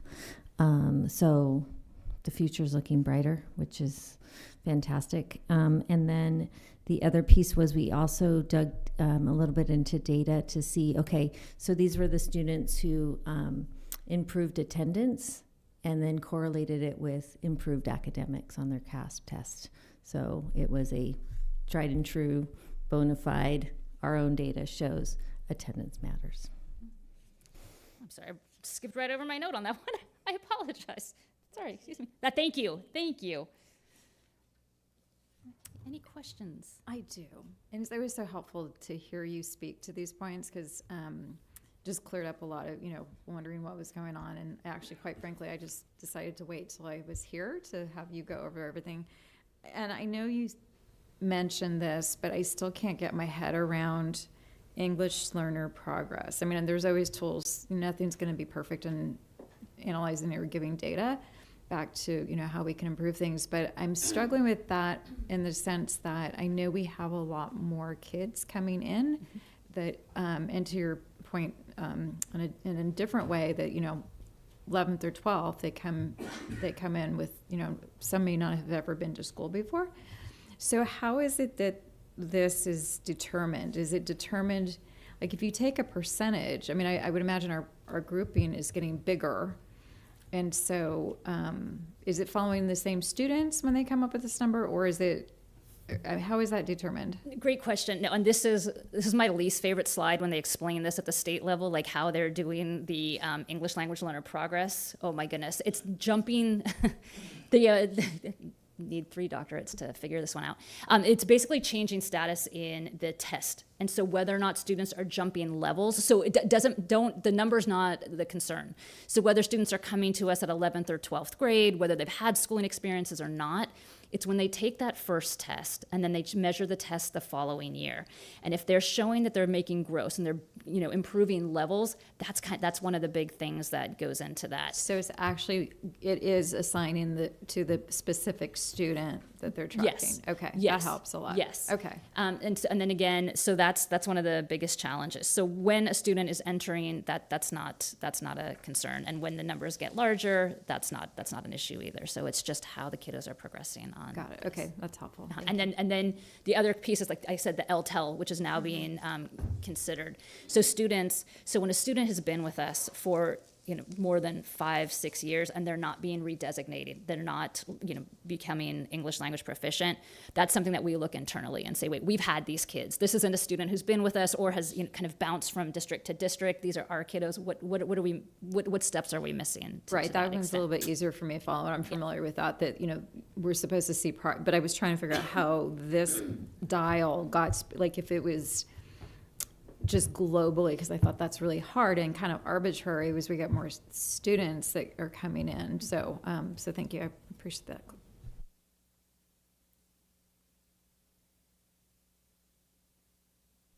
that. Not really a specific comment. When we're looking at our academic scores, and I know that we're focusing on improving academics from many different angles, right? Like attendance, obviously we know that makes sense, but it's important to kind of keep in mind all the different ways our community liaisons, all the different pieces help those scores. But I also just want to bring to our minds as we look at what our priorities are, that just the interventions in the classroom and how important those pieces are, right? Because this is about so much of what we talk about here are the big picture things, but just reminding us that this work is happening in our classrooms and all the things that we can be doing to provide more intervention support for the teachers in the classrooms who are working with the kids, the better. So I know there's a lot of things to think about, but I just wanted to kind of bring that to the focus as well. Thanks, Julie. This is good stuff, as always. Just a couple things. English language arts. When we were at Novato High, I heard some interesting things from some of the teachers there about how students today, in terms of their writing, they seem to be more about just doing what they got to do and not really stepping back and thinking about the overarching of what they're trying to achieve with their writing. And I guess that has to do with just one, AI coming in, thinking I push a button and it goes, but two, just the social media. I'm just saying that as commentary. I'm sure you're aware of it. It's just frustrating, and I'm looking forward to hearing any ideas on how we can deal with that. The standard MET section at the bottom, all of them at standard MET on all of them. Is that generally true? Are these all the different standards that are listed? So Yes. There's nothing missing here. Okay. No, there's Okay. nothing missing on this one. Okay. This is just part of the local indicators that you respond to them. It's, how are parents feeling on certain questions, that kind of stuff. And as long as you write them and that you get to meet the standards. The only way you don't meet them, even if you have work to do, is by not doing your work and not uploading those to the dashboard. Okay. So, Just checking on that piece. yeah. Thanks. Okay, I want to thank you for putting this all together. I also want to thank all of our teachers and district office staff who are working on this. I know it's a heavy lift, and our teachers are really on the front lines of making sure that our students are getting what they need. And so however we can support that is super important. I also want to thank you for highlighting the positives, but also calling attention to the places where we can improve and talking about next steps and action plans. I do want, just for everyone's knowledge, at agenda planning, we will talk about when is a great time for us to hear about the math task force and the work they're doing. So we'll be hearing about that at some point. Thank you. Okay, next item 14C, review of AR 5145.13, response to immigration enforcement. We have Trustee Smith on this. Dr. Smith. I got promoted. All right. Okay, so we are moving into the month of January 2025. And we know that we have some changes coming to leadership at our federal government level. And we are grappling and trying to understand the potential impact of immigration law and enforcement in our community and beyond. So our Marin County community and educational partners, we've been meeting and discussing all the current educational code and just kind of re-educating ourselves on policies regarding immigration enforcement or not on our campuses. So I'm just bringing this policy. This already exists. This isn't like a discussion action. I mean, we can discuss it, but we don't have to take action because we already did in 2018. It was a state law. And so we know that right now the legislation is talking about updating some of those laws. But it hasn't reached us yet, and there's no changes in CSBA policy at this point. But if there is, we would certainly bring it. But I just wanted to review some of the key points. Okay, so student information on our sites will not be shared with immigration authorities without parental consent, a court order, a subpoena, except as required by law. And the district will inform parents and guardians annually, possibly more frequently at this point, that such disclosures will not happen without their consent. If immigration authorities request information about a student's immigration or citizen status, staff must notify a superintendent or a designee. They must provide appropriate notice and documentation of that request. They record the request and share documents unless prohibited by law, and they ensure resources are not used to create a discriminatory database. Access to students on school grounds. Before an immigration officer interviews or searches a student, parental consent is required unless a valid warrant or court order is presented. Immigration officers must register with the school before entering. Staff must notify the superintendent of such requests and follow specific protocols which are listed here.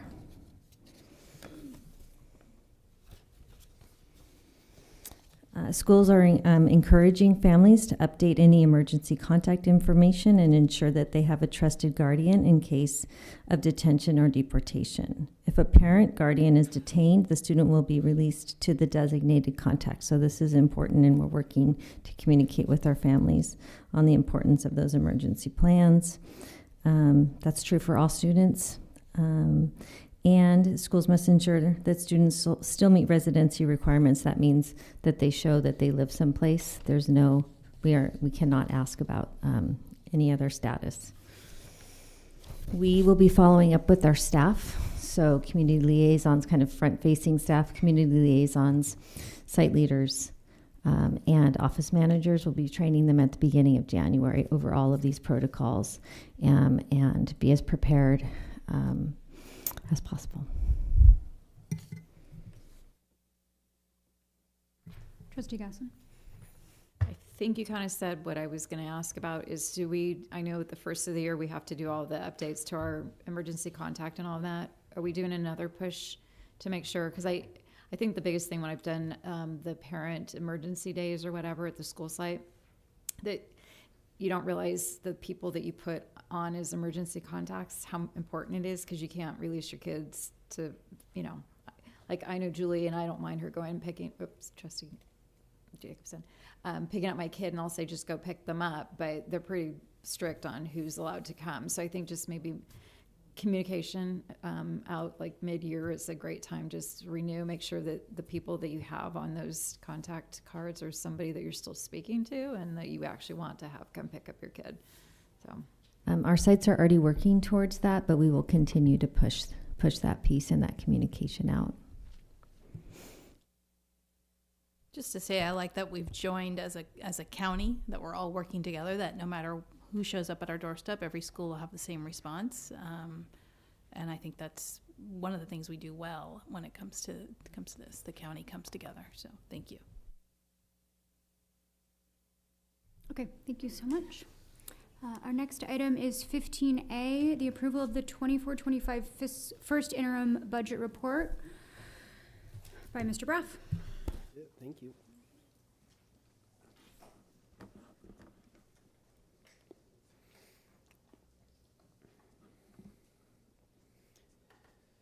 Good evening, trustees. Yes, we are presenting to you the 24-25 first interim report.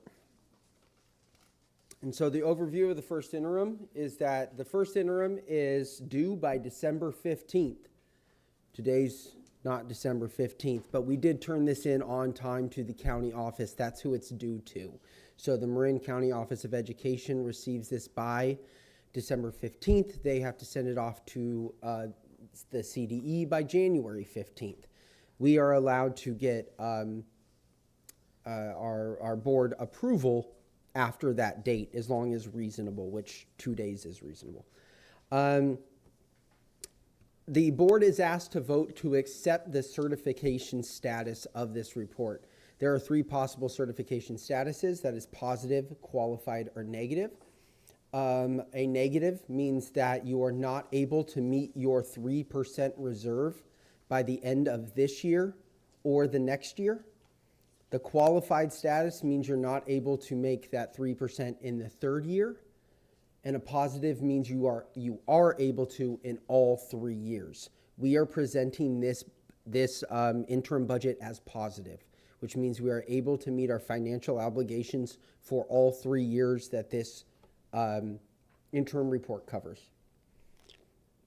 It also includes a multi-year projection, also called an MYP. Just as a reminder, this is a snapshot as of October 31st, 2024. So on close of day, October 31st, 2024, it kind of gets locked in time.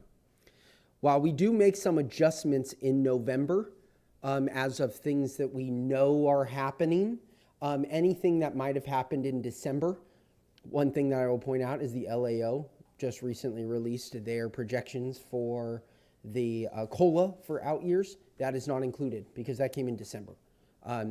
We weren't still actively working on this report and projections in December. We were writing the report and submitting it. So some key points that we pulled out for here. The COLA for this year, COLA is the cost of living augmentation or adjustment, either is fine, is 1.07%. That's the part we already knew. That didn't change. The current estimate as of time of producing this report is a 2.93% for next year. As I put into the notes page here, though, is that they're suggesting closer to about a 2.5. But in our MYP, you will see a 2.93. The adjustment will be reflected in second interim. Second interim includes up through January 31st. The state and federal programs, they remain relatively flat due to there's no new announced programming or one-time funds. And we are using the restricted funds to supplant any sort of one-time expenses in the unrestricted budget in 24-25. So that's when you're looking at the unrestricted versus restricted and you see a giant deficit in restricted. That is because we are spending down the final eligible one-time funds that are expiring this year. Fund 17 was a holding fund that we talked about since last year when I got here. It had been talked about years before that.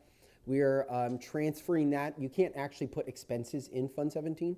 You have to transfer the money back out of Fund 17 to be able to utilize it, and we are doing that to offset costs for the PARS retirement incentive, CalPERS, and CalSTRS. And then in 24-25, we budgeted, the budget adoption projected an increase in enrollment and a 95.5% ADA. The first interim continues to match those assumptions, although what we are starting to see is a little bit of a flip. We didn't quite hit the enrollment numbers that we were expecting, but we actually hit a higher ADA. So they balanced a higher ADA percentage. So they actually balanced each other out so that the funding level is where we projected. So that's good news. Here is, it's very small on here. It is larger in the actual report. So I wouldn't use this solely as the only way to read this. Read it in the report, in the narrative. But these are all the assumptions that go into our multi-year plan. So you'll see there all the, like the COLA is at the top, and it talks about like what supplemental is, that is the LCAP funds. So this just gives a rundown of all those percentages that we utilize. Excuse me. The MYP includes a step and column adjustment, but it does not include any other salary adjustments in 25, 26, and beyond because negotiations have not been settled for those years. Special education has the contribution has increased this year by $2.1 million over 23-24. That's an increase of 14.5%. There is an increase in COLA and federal funds for special education dollars, but it's unclear how that's going to affect 24-25 because we don't get those allotments until July, which means after the year has closed, we find out how much money we got for that year. Now, luckily, it has been a slow uptick. It's an increase every year because it's a COLA, right? So it goes up. But it's based on a lot of reimbursements, and so you don't see them until the year has closed. It's not the best system, but that's the one we have. The main problem with special education funding is that the federal government is nowhere near their, I would call them derelict on their duties to fund the IDEA. And we just recently signed on to a letter with with CASBO, the California Association of School Business Officials, demanding that the federal government fund the IDEA at the 40% that they're supposed to. They right now fund it at probably, I want to say it's roughly 7 or 8%. So that would completely cover what is needed if they were funding it at 40%. This does include consideration for new curriculum adoption and replacement of worn or lost instructional materials, and then also a consideration for staffing at contractually negotiated levels. And one thing to always mention is that local grants, those are never guaranteed. So we don't budget anything new until it comes in when we're talking about local, because almost all of them are one time. So what is the MYP? So our MYP maintains a 3% required reserve. It's higher than 3%, but 3% is what is required, and that is the trigger to find out if we are positive or not. We have to hit at least 3% required reserve. We are deficit spending, but that deficit spending continues to decrease, which shows that it's not necessarily systemic, which we also have plans to decrease it further in the future. The restricted reserves will spend down as I just talked about, the one-time monies disappear. And then in the bottom left-hand corner, I have the unrestricted, the restricted, and the combined EFB, the ending fund balance, just for a visualization of how that looks. So our next steps and conclusions. I got to share this with ex-trustee Millerick before he left. The first conversation that I had with him when I was just hired on, he asked if he could come sit down with me. And he said, we need the budget to be more accurate. That's something we have to work on. And to that extreme point last year, between budget and first interim, it had changed 6.5%. 6.5% was the change between budget and first interim. This year, as we're presenting, that change is 0.2%. So I think that's about as accurate as we're going to get. It is a high priority to us when we're talking about a $120 million budget, being $323,000 different, positive or minus, is not that bad. There are already changes on the horizon, though, that we're seeing because of estimations, right? So not changes necessarily within this year, but changes to the multi-year plan. And that's that COLA is estimated to be lower than projected next year, and then higher than projected in out years. So again, long term, hopefully it balances back out, but it does mean that next year could look different from what we're currently projecting. I did say enrollment is a little lower, but ADA is higher. So if we are able to, well, I shouldn't say if we're able to, but if we do see the increase of students that we saw mid-year last year, that will only help us. That will only be a good thing for us. And the unduplicated count is also something. The count is much higher than in recent years. So I wanted to definitely thank and do a huge shout out to our communications teams and all the school sites that put in a tremendous amount of work to get our parents and families of students to fill out all of their paperwork so that we had their income data. Because the thing is that these unduplicated students didn't just show up. They didn't just materialize. They were always there. We just didn't know about it.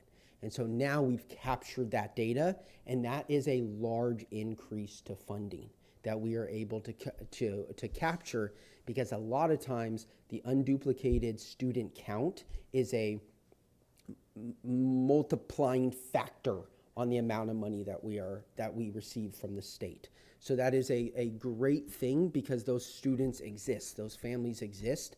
We need to capture that data, and our sites and our communications team did a great job of doing that. So what's next? We have the government proposal will be in January. That's when we'll know what the actual COLA is. The LAO does a projection. The governor says this is what we're going to fund. Business staff will keep balancing, keep working on the budget. Second interim will come in March of 2025, and we're already beginning the development, but it starts more in full earnest as we're working on second interim. Second interim is sort of the wrap up going into the budget for 25-26. And with that, ask for approval of the 24-25 first interim, and I'll take any questions. Josh, I just want to second the accuracy. That is awesome. And I also want to just also reference the presentation, because in the years past, the presentations have been kind of just taking straight from the forms that are sent to the county office and the state. And it's a bit of a head scratcher often. Really appreciate the way you broke it down. I was able to follow it first try. So that's pretty impressive. And I'm a numbers guy.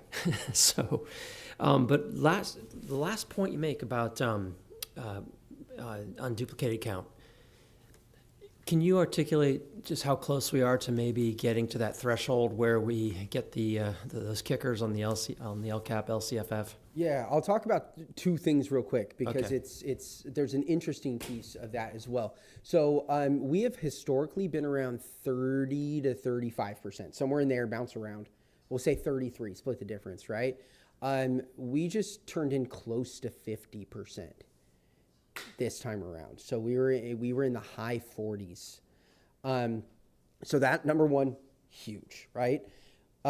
We need to get to 55% to be concentrated. But what I wanted to share as a point is some discussion at legislature right now, at the California legislature, is looking at, should concentration be school level and not district level? So making it sort of like Title I is, where you look at which school. If that is the case, we have multiple schools that are over 55%. So we would be eligible for concentration dollars at that school if the California legislature decides to change the program to look like that. Would I be accurate to say that the majority of our schools are over that? It's just that we're just collectively not? I don't know if the majority is, Okay. but I would say, I would say at least half, right? Yeah, at least half, probably a few extra on there. Thank you. Mm-hmm. Sort of on the same topic, the unduplicated and the efforts that was made by staff and school sites about getting the information in, because I know that's every year, right? Mm-hmm. Thinking ahead and thinking forward. I don't know what the messaging was that went out that helped support, if it was just the outreach or whatever, but being aware that we did a lot of great work, and how do we support that continued effort with people maybe being afraid to fill out certain information. So just, it's important. And I'm so glad. And so I don't know exactly what elements of it that made people maybe feel more comfortable to do that, or if it was just reaching out. But I hopefully we can continue. A lot of conversations, one-on-one conversations to explain the forms, make them less scary. Yeah, That's what I'm did the just work. thinking people may be afraid the information and where it would go. Yeah. And then the other thing I just wanted to mention to the board, because we have been spending down the, we have the ending fund balance, and it's been looking pretty healthy, but in part because of the restricted bucket that we had there. And when I look into 26, 27, we're only like 1.5% above the 3% required. So I'm just, it's making me a little nervous. I know we only need to have 3%, but as Ross would have said, before, about how much salary that actually covers is not that much. So I know it's where we are, but just wanted to bring that to light as we looked at this. And also, I'm sorry, I was so focused on the unduplicated and how things are evolving, but that I didn't share my appreciation too for getting us so close and having this be so clean and easy for us to review. So thank you.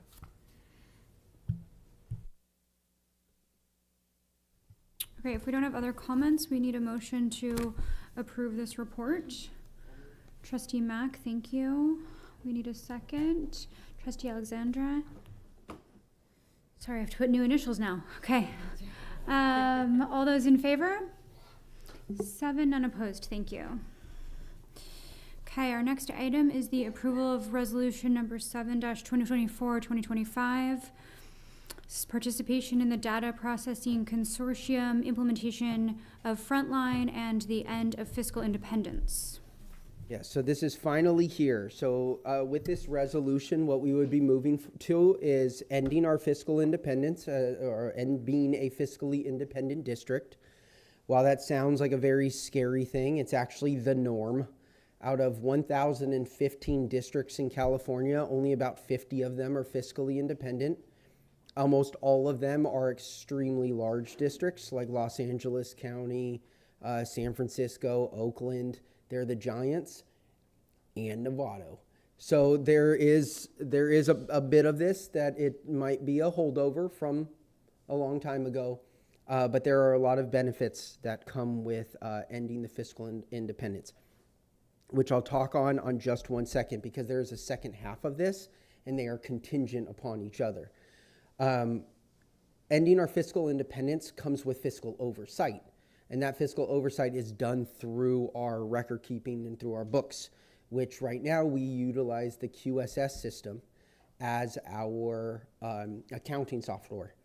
We have been part of a consortium already to add money into a holding account with the Marin County Office of Education to move to a new, what they call ERP, what is a new financial system. It also has its financial system, a payroll system, and a human resources system. So it is really a more robust thing than just one piece of it, but it would take care of all of those things. We have been putting money into that. The board has approved us to put money into it. It's an asset for us. And the time has finally come to actually go and purchase that asset. This is the entire county. So all districts, including the county office of ed, so 17 districts plus county office, so 18 independent bodies will go in together on doing this. We are not part of that secondary consortium. They already are, because they all already get QSS through the county office. We have our own QSS. This would say when we join and we go with Frontline, which is also called Escape, if you've heard of the Escape, Frontline, thrown around, it's the same thing. When we go with them, all the county will be on the same piece, including the county office. which allows them to do oversight. We cannot end our fiscal independence without being on the same system as them. That is why these two things have to go together. We could purchase Frontline on our own for an incredible amount of money for some reason. I don't know. That's probably the worst option. We could stay with QSS, also a horrible option. What we cannot do is go with the county office and fiscal independence and stay with QSS. So those two things are linked together. They're going to escape. If we're going to go to escape, we all go together, right? And we all go and we do it as part of it. When we go to the fiscal independence, the main things that change for us is that checks are no longer printed in-house. So that's payroll checks and AP checks. They're printed at the county office, done in batches. We have an auditor at the county office that checks our checks and makes sure that they line up, make sure that they're right.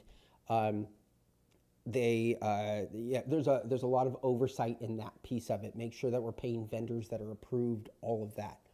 Right now, we take that all on and that responsibility ourselves. The con of that whole thing is that then that means that we're not as agile. We can't just print a check. However, we do have what we call an emergency account. So we still have access to that where we can print handwritten checks and do that up to a limited amount in an emergency where we needed to get something done. But anything else would be run in batches. That's the major change. Everything else is sort of back end that we wouldn't really see. But there is another thing that's going to be coming up next month in January, which is our audit. And in our audit, spoiler warning, we have one finding. And that one finding is that we do not have an independent auditor because you have to have one if you're fiscally independent. Finally. We're finally getting caught. Very good auditors. So, different question. So talking about that though, the fact is that we would have to have our own independent auditor that worked for us. So that's a cost of, I don't know, $150,000 somewhere, right? That by going to, if we're going to do it right and remove that audit finding, then that is a cost that we would have to take on. So that's automatically a savings in this total dollar value, because now that we do have it caught, the CDE is going to follow up with us every year and go, where's your auditor? So there you go. With that, I ask for approval of us to move forward with this resolution, and of course, we'll take any questions. Sounds great. I do have a question. Are you losing an AP person with the shift? No. So all of the work of the finance team or the business office is continuing with the same head count even with this? Yes. I should also add the timeline of this. So HR is actually what's moving first. They are starting basically right away, which is why this resolution needed to be timely. In January, they're going to start with the HR modules. The finance, including payroll and AP, will not happen until July of 2026. So it's 18 months from now before that even happens. And we have until we know what that landscape is going to look like, then maybe we make other decisions. But for right now, we can't piece out that it's going to just magically mean we don't need a whole person over there. Because what this saves us time in, the actual check run is a couple minutes. So it's not, it's not really a save in time in that sort of way. It's good stuff. You might not know the answer to this. Maybe Debbie does. But when did we do independence and why? Anybody know? At least since the 70s, but I do not know why. Okay, forget it. Never mind. I took some notes in Rotz's absence for this. Do you want to? Okay.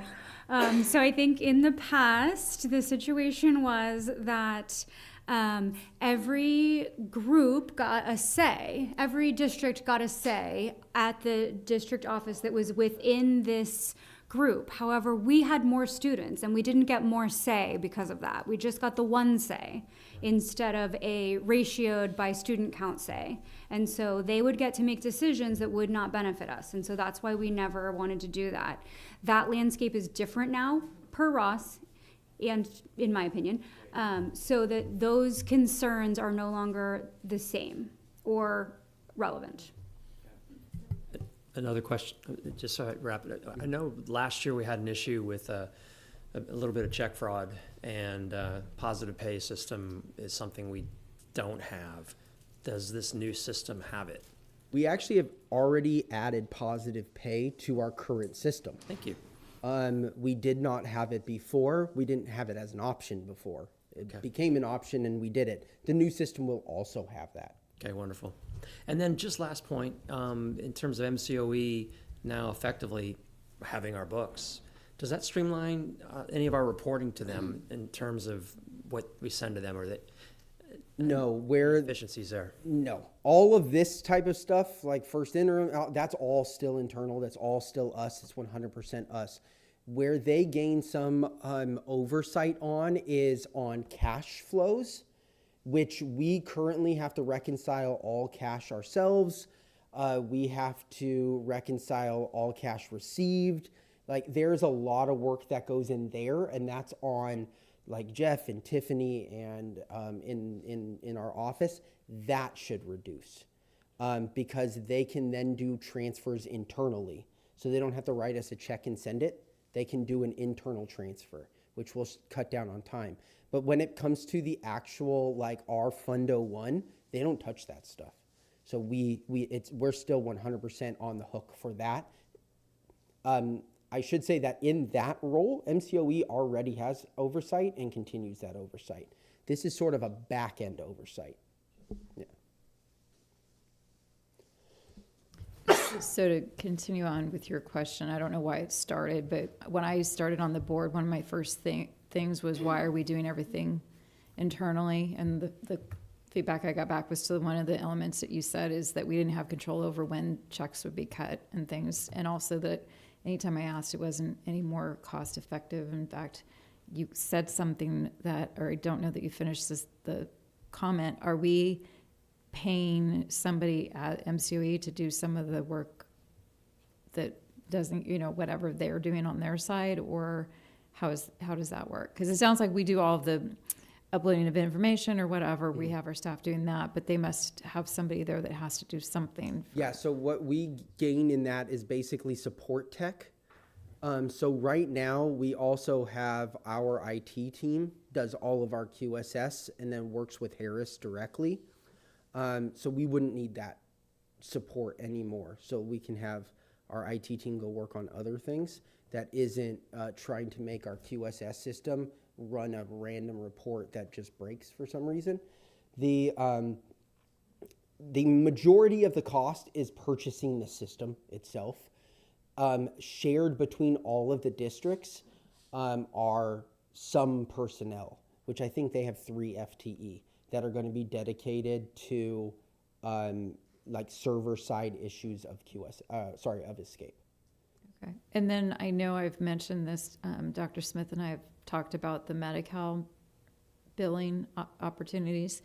And so is this even more why that would be done at the county level, because they would have more of the infrastructure for? Not really, because we run all of our Medi-Cal billing through a system called Paradigm. And I guess it just so happens what is going to make it easy is that we are on Paradigm and they are also on Paradigm. But unlike QSS, it's not 2 different versions of it. It's just the same version. Okay. So in that case, we are pooling resources. We're working on something together. Okay, so this it's not one is really more of a change. Okay, thank you. Yeah.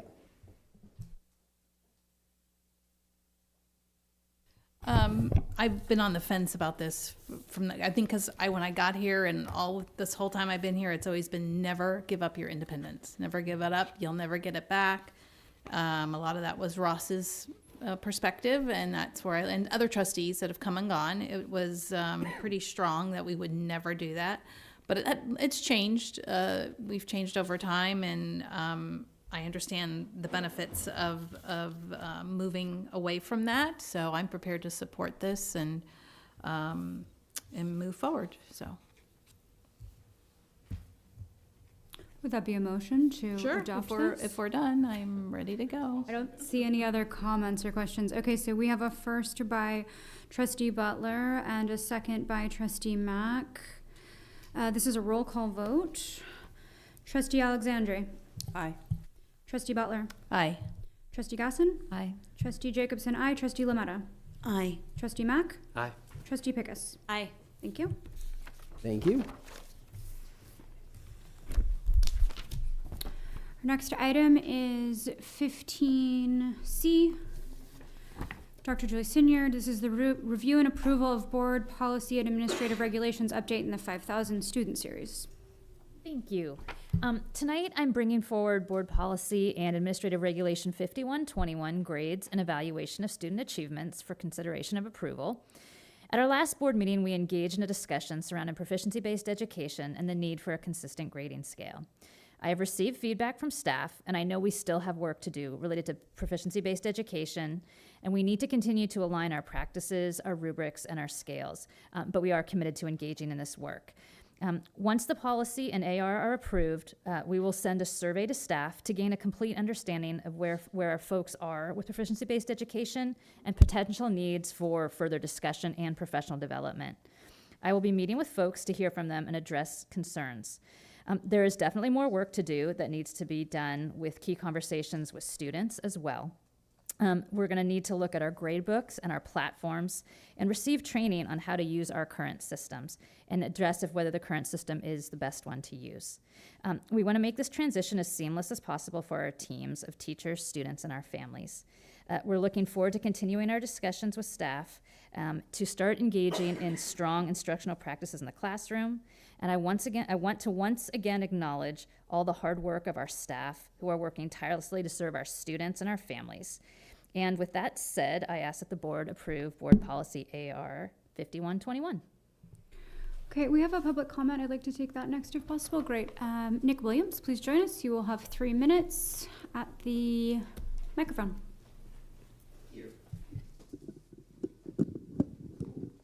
All the way out.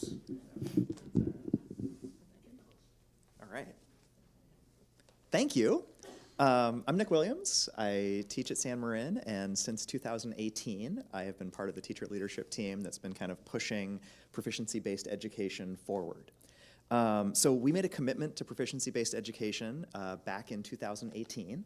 At that point, our target for full implementation was 2023. 2023 has come and gone. 2024 has now also come and almost gone. With that said, there are many of us who are fully implementing proficiency-based education. And for those of us who are really implementing it, we're seeing tremendous student growth. When we look at those student dashboard scores, they're kind of disheartening. But those are not the scores that are coming out of every single classroom. For teachers who have fully implemented proficiency-based education, we're seeing each and every individual student identifying what their learning level is currently, and then what interventions we need to raise that learning level and take them to the next step so that we can get them from basic understanding to proficient to mastery, and as a result, shift us from orange to yellow to green to blue as a whole school and district community. At San Marin High School, we have 98% of our classrooms that are running a 1 through 4 grading scale. Not all of them are doing it perfectly. And in part, that's because there's not tremendous clarity with a really clear, specific scale that is board approved that every teacher needs to follow. And that's where I am asking for your assistance in approving the 1 through 4 Marzano scale, because I think right now most of our communication issues are students and parents being reasonably frustrated that a 3.1 in one class is an A minus and it's a B plus in another, and it creates uncertainty. And the whole goal of proficiency-based education is to create really clear expectations for student learning so that students know exactly what they need to learn, and then really clear feedback to students about what they're doing really well and the areas that they still have to grow. And I think by implementing that 1 through 4 scale and having it consistent across the district, it'll make tremendous progress in ensuring that we are consistent in our communication to families. As Dr. Sinyard noted, we're also, the second step, which we're not asking for yet, but it's my own personal little poke, is shifting to a proficiency-based gradebook. Currently, every teacher who's running PBE has to do some behind-the-scenes programming to make Aries do scoring by trend instead of scoring by average, and most folks are not programmatically ready to do all that programming. So that would be the next piece to ensure that we can't screw it up. Thank you so much. Thank you. Questions, comments from the board? I'll just make a comment. As a parent with a student at San Marin, I had always wondered why it was so different. So this is definitely eye-opening, and I very much appreciate that we, and as part of my first conversation here with you all, get to vote on a change. So thank you.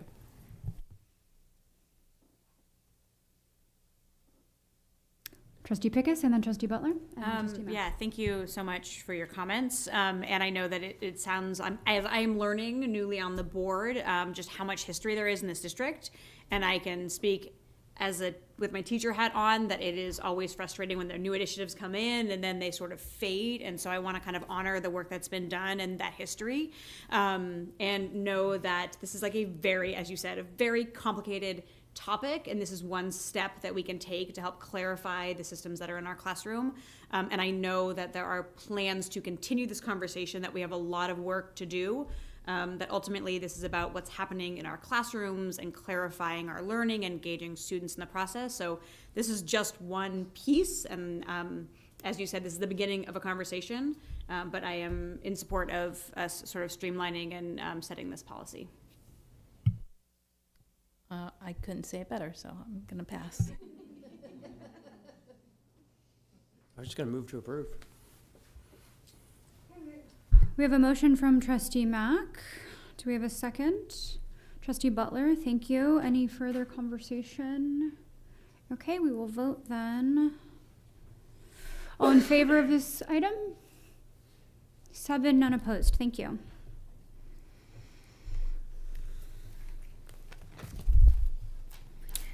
All right, our next item is 15D, and this is brought to us by Francesca Whitcomb. This is the approval of resolution number 8, 2024-2025, revised local assignment options for the 24-25 school year. Thank you. Good evening, trustees and Superintendent Smith, and welcome, Chandra. So before you, this is basically an update to our previous local assignment options that were brought to the board back in October. There are some updates that followed as a result of completing the California Statewide Assignment Accountability Systems reporting process, CalSAS, otherwise known as. And then also we have Kira Pasco, who had not been included as a teacher on special assignment under the arts integration funding. So we added her as well. And it's a very common practice. We actually need to make sure that these are board approved as part of our declaration of need that we submit annually to the state, to the CTC, the Commission on Teacher Credentialing. And so we need to make sure that you all are approving special assignments, if you will, for those that have experience or education, but not necessarily the exact credential for the assignment. Great. Do we have questions? Okay, this is a roll call vote. Do we have a motion to approve? I'll need a first and second, and then I'll. Trustee Pickus, thank you. And a second by Trustee Mack, thank you. And I think it's a roll call. Yeah. Yeah. Alexandre or Alexandra? Please tell me how to say your last name properly. Alexander. Alexander, thank Aye. you. Trustee Butler. Aye. Trustee Gasson. Aye. Trustee Jacobson, aye. Trustee Lametta. Aye. Trustee Mack. Aye. Trustee Pickus. Aye. Thank you. Sorry, I didn't want to get it wrong again. Thank you very much. We will remain with Francesca Whitcomb on item 15E. This is the acceptance of the Novato Federation of Teachers NFT initial proposal for reopeners for the 25-26 negotiations. All right, so I'm excited to present this for your approval. This is the submission we received from NFT, the Novato Federation of Teachers, as to articles that they are interested in reopening, sometimes called sunshining, and bringing forward as we start the negotiations process. And as you'll see from the next item, as a reminder, this is considered successor agreement negotiations. Our current agreement with Novato Federation of Teachers, we signed a 1-year extension last year during negotiations, so the current agreement will actually expire in June, at the end of June.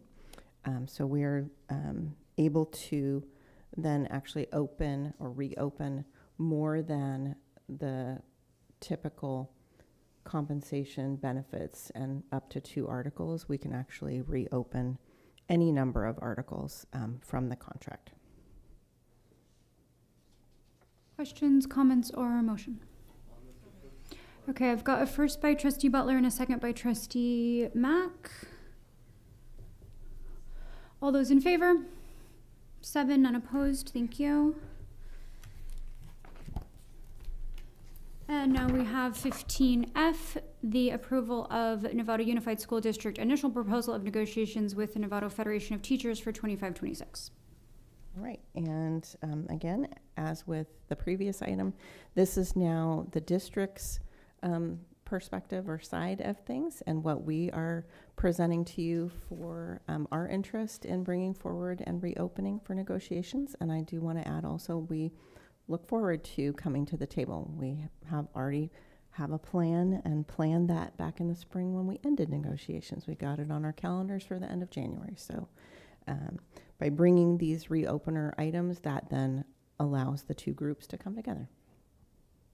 Great. Questions, comments, or motion? Trustee Pickus with a first, thank you. Second by Trustee Alexander. All those in favor? 7, unopposed, thank you. Thank you. Okay, our next item is 15G. This is the approval of schematic design project schedule and project cost estimate for projects at Novato High, San Ramon, Hamilton, and Pleasant Valley. This is siding and paint. Hello, John Delana, how are you? I'm good, thank you.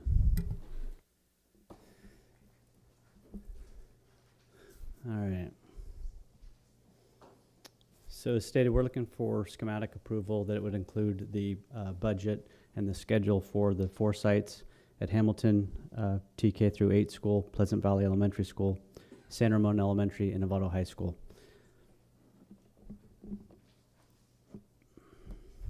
So tonight we'll review a little bit about the general project information and go over the site location and scope of work. I've prepared a cost estimate for you, as well as a construction schedule, and then we'll open it up for any questions. So these projects consist of removal and replacement of dry rot. We'll paint the exterior of the buildings, and these projects will include the exterior and interior of the doors and the door frames. So I've included drawings, or at least an overview of Novato High School. I'll show you all the buildings there. We wouldn't be painting the new buildings, which would be the PAC building and the science building. Pleasant Valley Elementary would include all of the buildings that you see there. San Ramon, we're painting all of the buildings there as well, including the portables. And the Hamilton TK through 8, both the upper and the lower campuses. So we've prepared a cost estimate.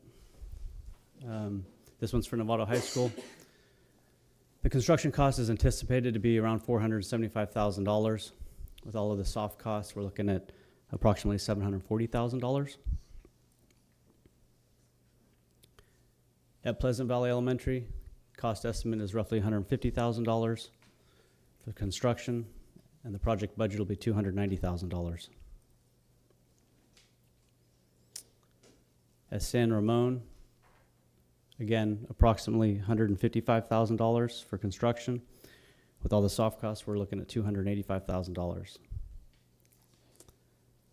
And finally, Hamilton School, looking at about $200,000 for the construction budget and an overall project budget of $336,000.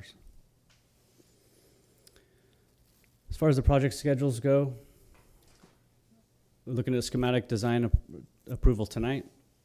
We'll get into the design development phase tomorrow. That'll take us through the end or the middle of January. Then we'll hit the construction document phase. Bid phase will be sometime in March. And then construction will take place over the summer, and then 22 working days of closeout documentation. Any questions? Trustee Mack? Yeah, thanks, John. Good stuff. Novato High, can you clarify the rationale for some buildings versus not other buildings? I'm seeing it looks like about less than half the buildings are affected. We're painting all of the buildings, even if some of them aren't shaded on that document. Okay. It's just the new buildings, those 2 new buildings that we aren't, the science building and then the Understood. auditorium. Okay, so the shading just kind of ignored. Yeah, I pulled those from another set of drawings because the drawings weren't ready at this time. Okay, that threw me. Yep. And then, this is a fun topic, right? Here we go. So colors.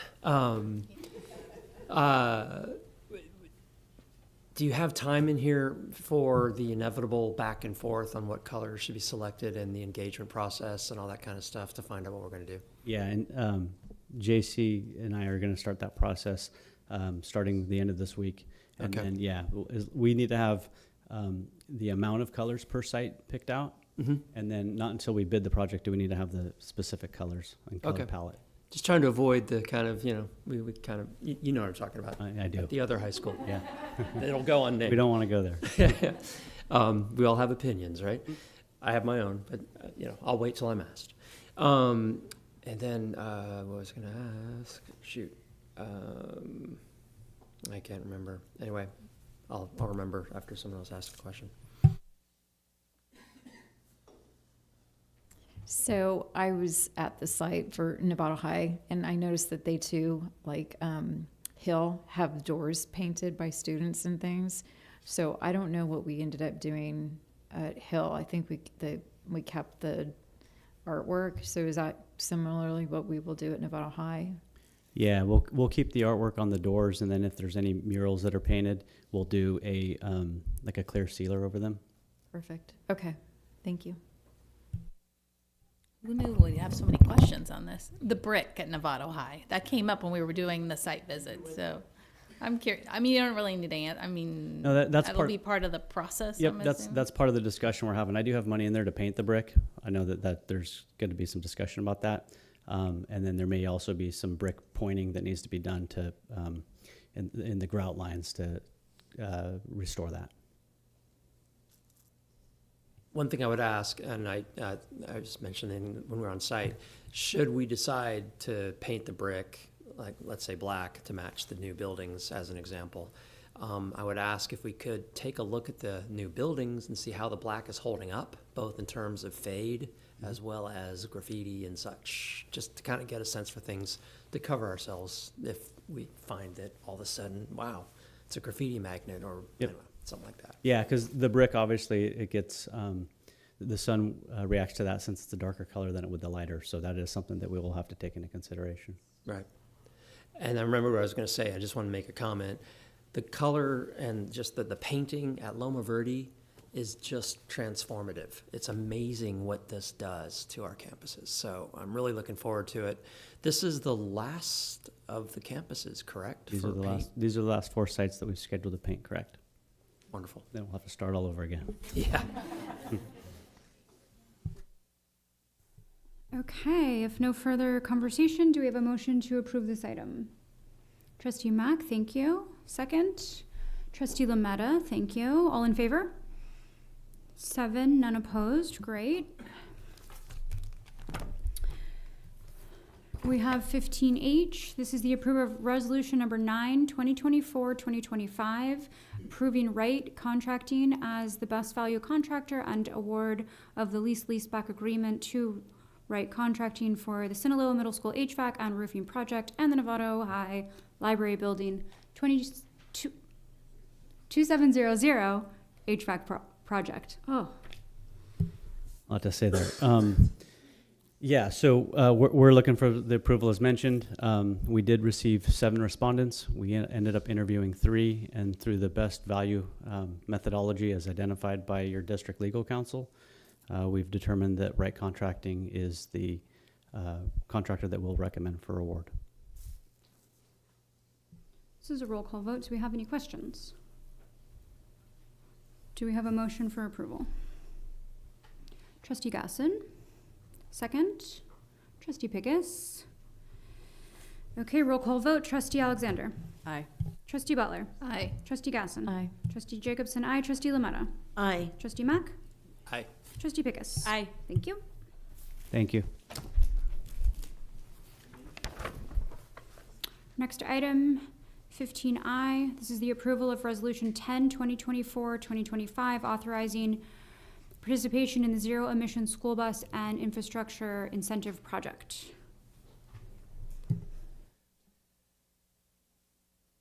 Yes, so tonight we're asking for approval for resolution number 10. Melissa Remy from our transportation department has done an excellent job, put in a ton of work for us to get some grants so that we can start to electrify our bus fleet in preparation for the future. We have been awarded grants for the buses, or for a bus, contingent upon us having infrastructure. We got infrastructure grant contingent upon us being part of this program. And so we have to do the resolution to get into the program, to get the grant, to get the bus, okay? So all of that is what we're bringing for you tonight. It's a pretty low stakes resolution, but by doing this, we get to be part of this program that will allow us to receive the grant money so that we can then move forward with the project. Questions? Trustee Gasson? Not a question, just a statement. Thank you for working on this. This is awesome. Super excited. Love being on the eco-friendly committee. So this is another positive movement for our district. So thank you. And unless there's other questions, I'd be happy to make a first. Okay, hold on. I have a first by Trustee Gasson. Do we have a second? And then we'll go back for more questions. Thank you. Okay, Trustee Alexander. Yeah, sorry about that. The question is, who administers this ZESB incentive project? Yeah, so ZESB is an acronym that is part of a program that is run by 2 other acronyms, the CEC, which is the California Clean Energy Commission, and another acronym, the CARB, C-A-R-B, which is the California Air Resources Board. Both of them are funded out of Prop 39 Clean Energy Act. So it's all California money. Yep. Trustee Butler? Just so Melissa has time, she's been sitting here all. What do you want to have a fleet of 5 buses that are electric? Do you want do you want to just take get one bus and be done with it, or? So right now we're just going to do one, because in order to get the bus, we have to dispose of one with this grant. We can't just ask for one, we have to get rid of one. So I did have 2 buses that I thought would qualify, only one qualifies. So we're going to use that bus to give them, and we'll have to destroy it and do all that, but then we will get one. And so that whole ZESB works together. So I said, I don't want to just get infrastructure and not have a bus, or have a bus and not have infrastructure. So they do work together. And a correspondent from AZ Bus came in last week and spoke with me about how he works with the infrastructure grant team, and he does the busing. So they'll work together, like once our grant goes through and we get it, it'll say, okay, it's gonna be 8 months until we can get infrastructure in. He will make sure we have a bus to come in. And the great thing about them is once we get that bus, they actually give us a day, and he comes in and he'll instruct me on how to do the bus. And then so I'll be able to, choose a couple of drivers that actually I think would be great to start on it. That's not a heavy foot, or, has all the lights on at the same time, so we can actually try and, keep that battery charged. Yeah. Okay. Well, thank you for all your work on that. I mean, you definitely paid off, and let us know when the bus arrives and it gets used. We would love to check it out. Take a ride. Definitely. Take a ride? Well, the bus Yeah. ribbon cutting or something. Thank Other comments or questions? Okay, we have a motion on the floor. All those in favor of this? Oh, wait, hold on. It's a roll call. I'm sorry. Okay, Trustee Alexander. Aye. Trustee Butler. Aye. Trustee Gasson. Aye. Trustee Jacobson. Aye. Trustee Lametta. Aye. Trustee Mack. Aye. Trustee Pickus. Aye. Thank you. Thank you. That is the end of our agenda. We will see you at our next regularly scheduled meeting on January 14th. Thank you.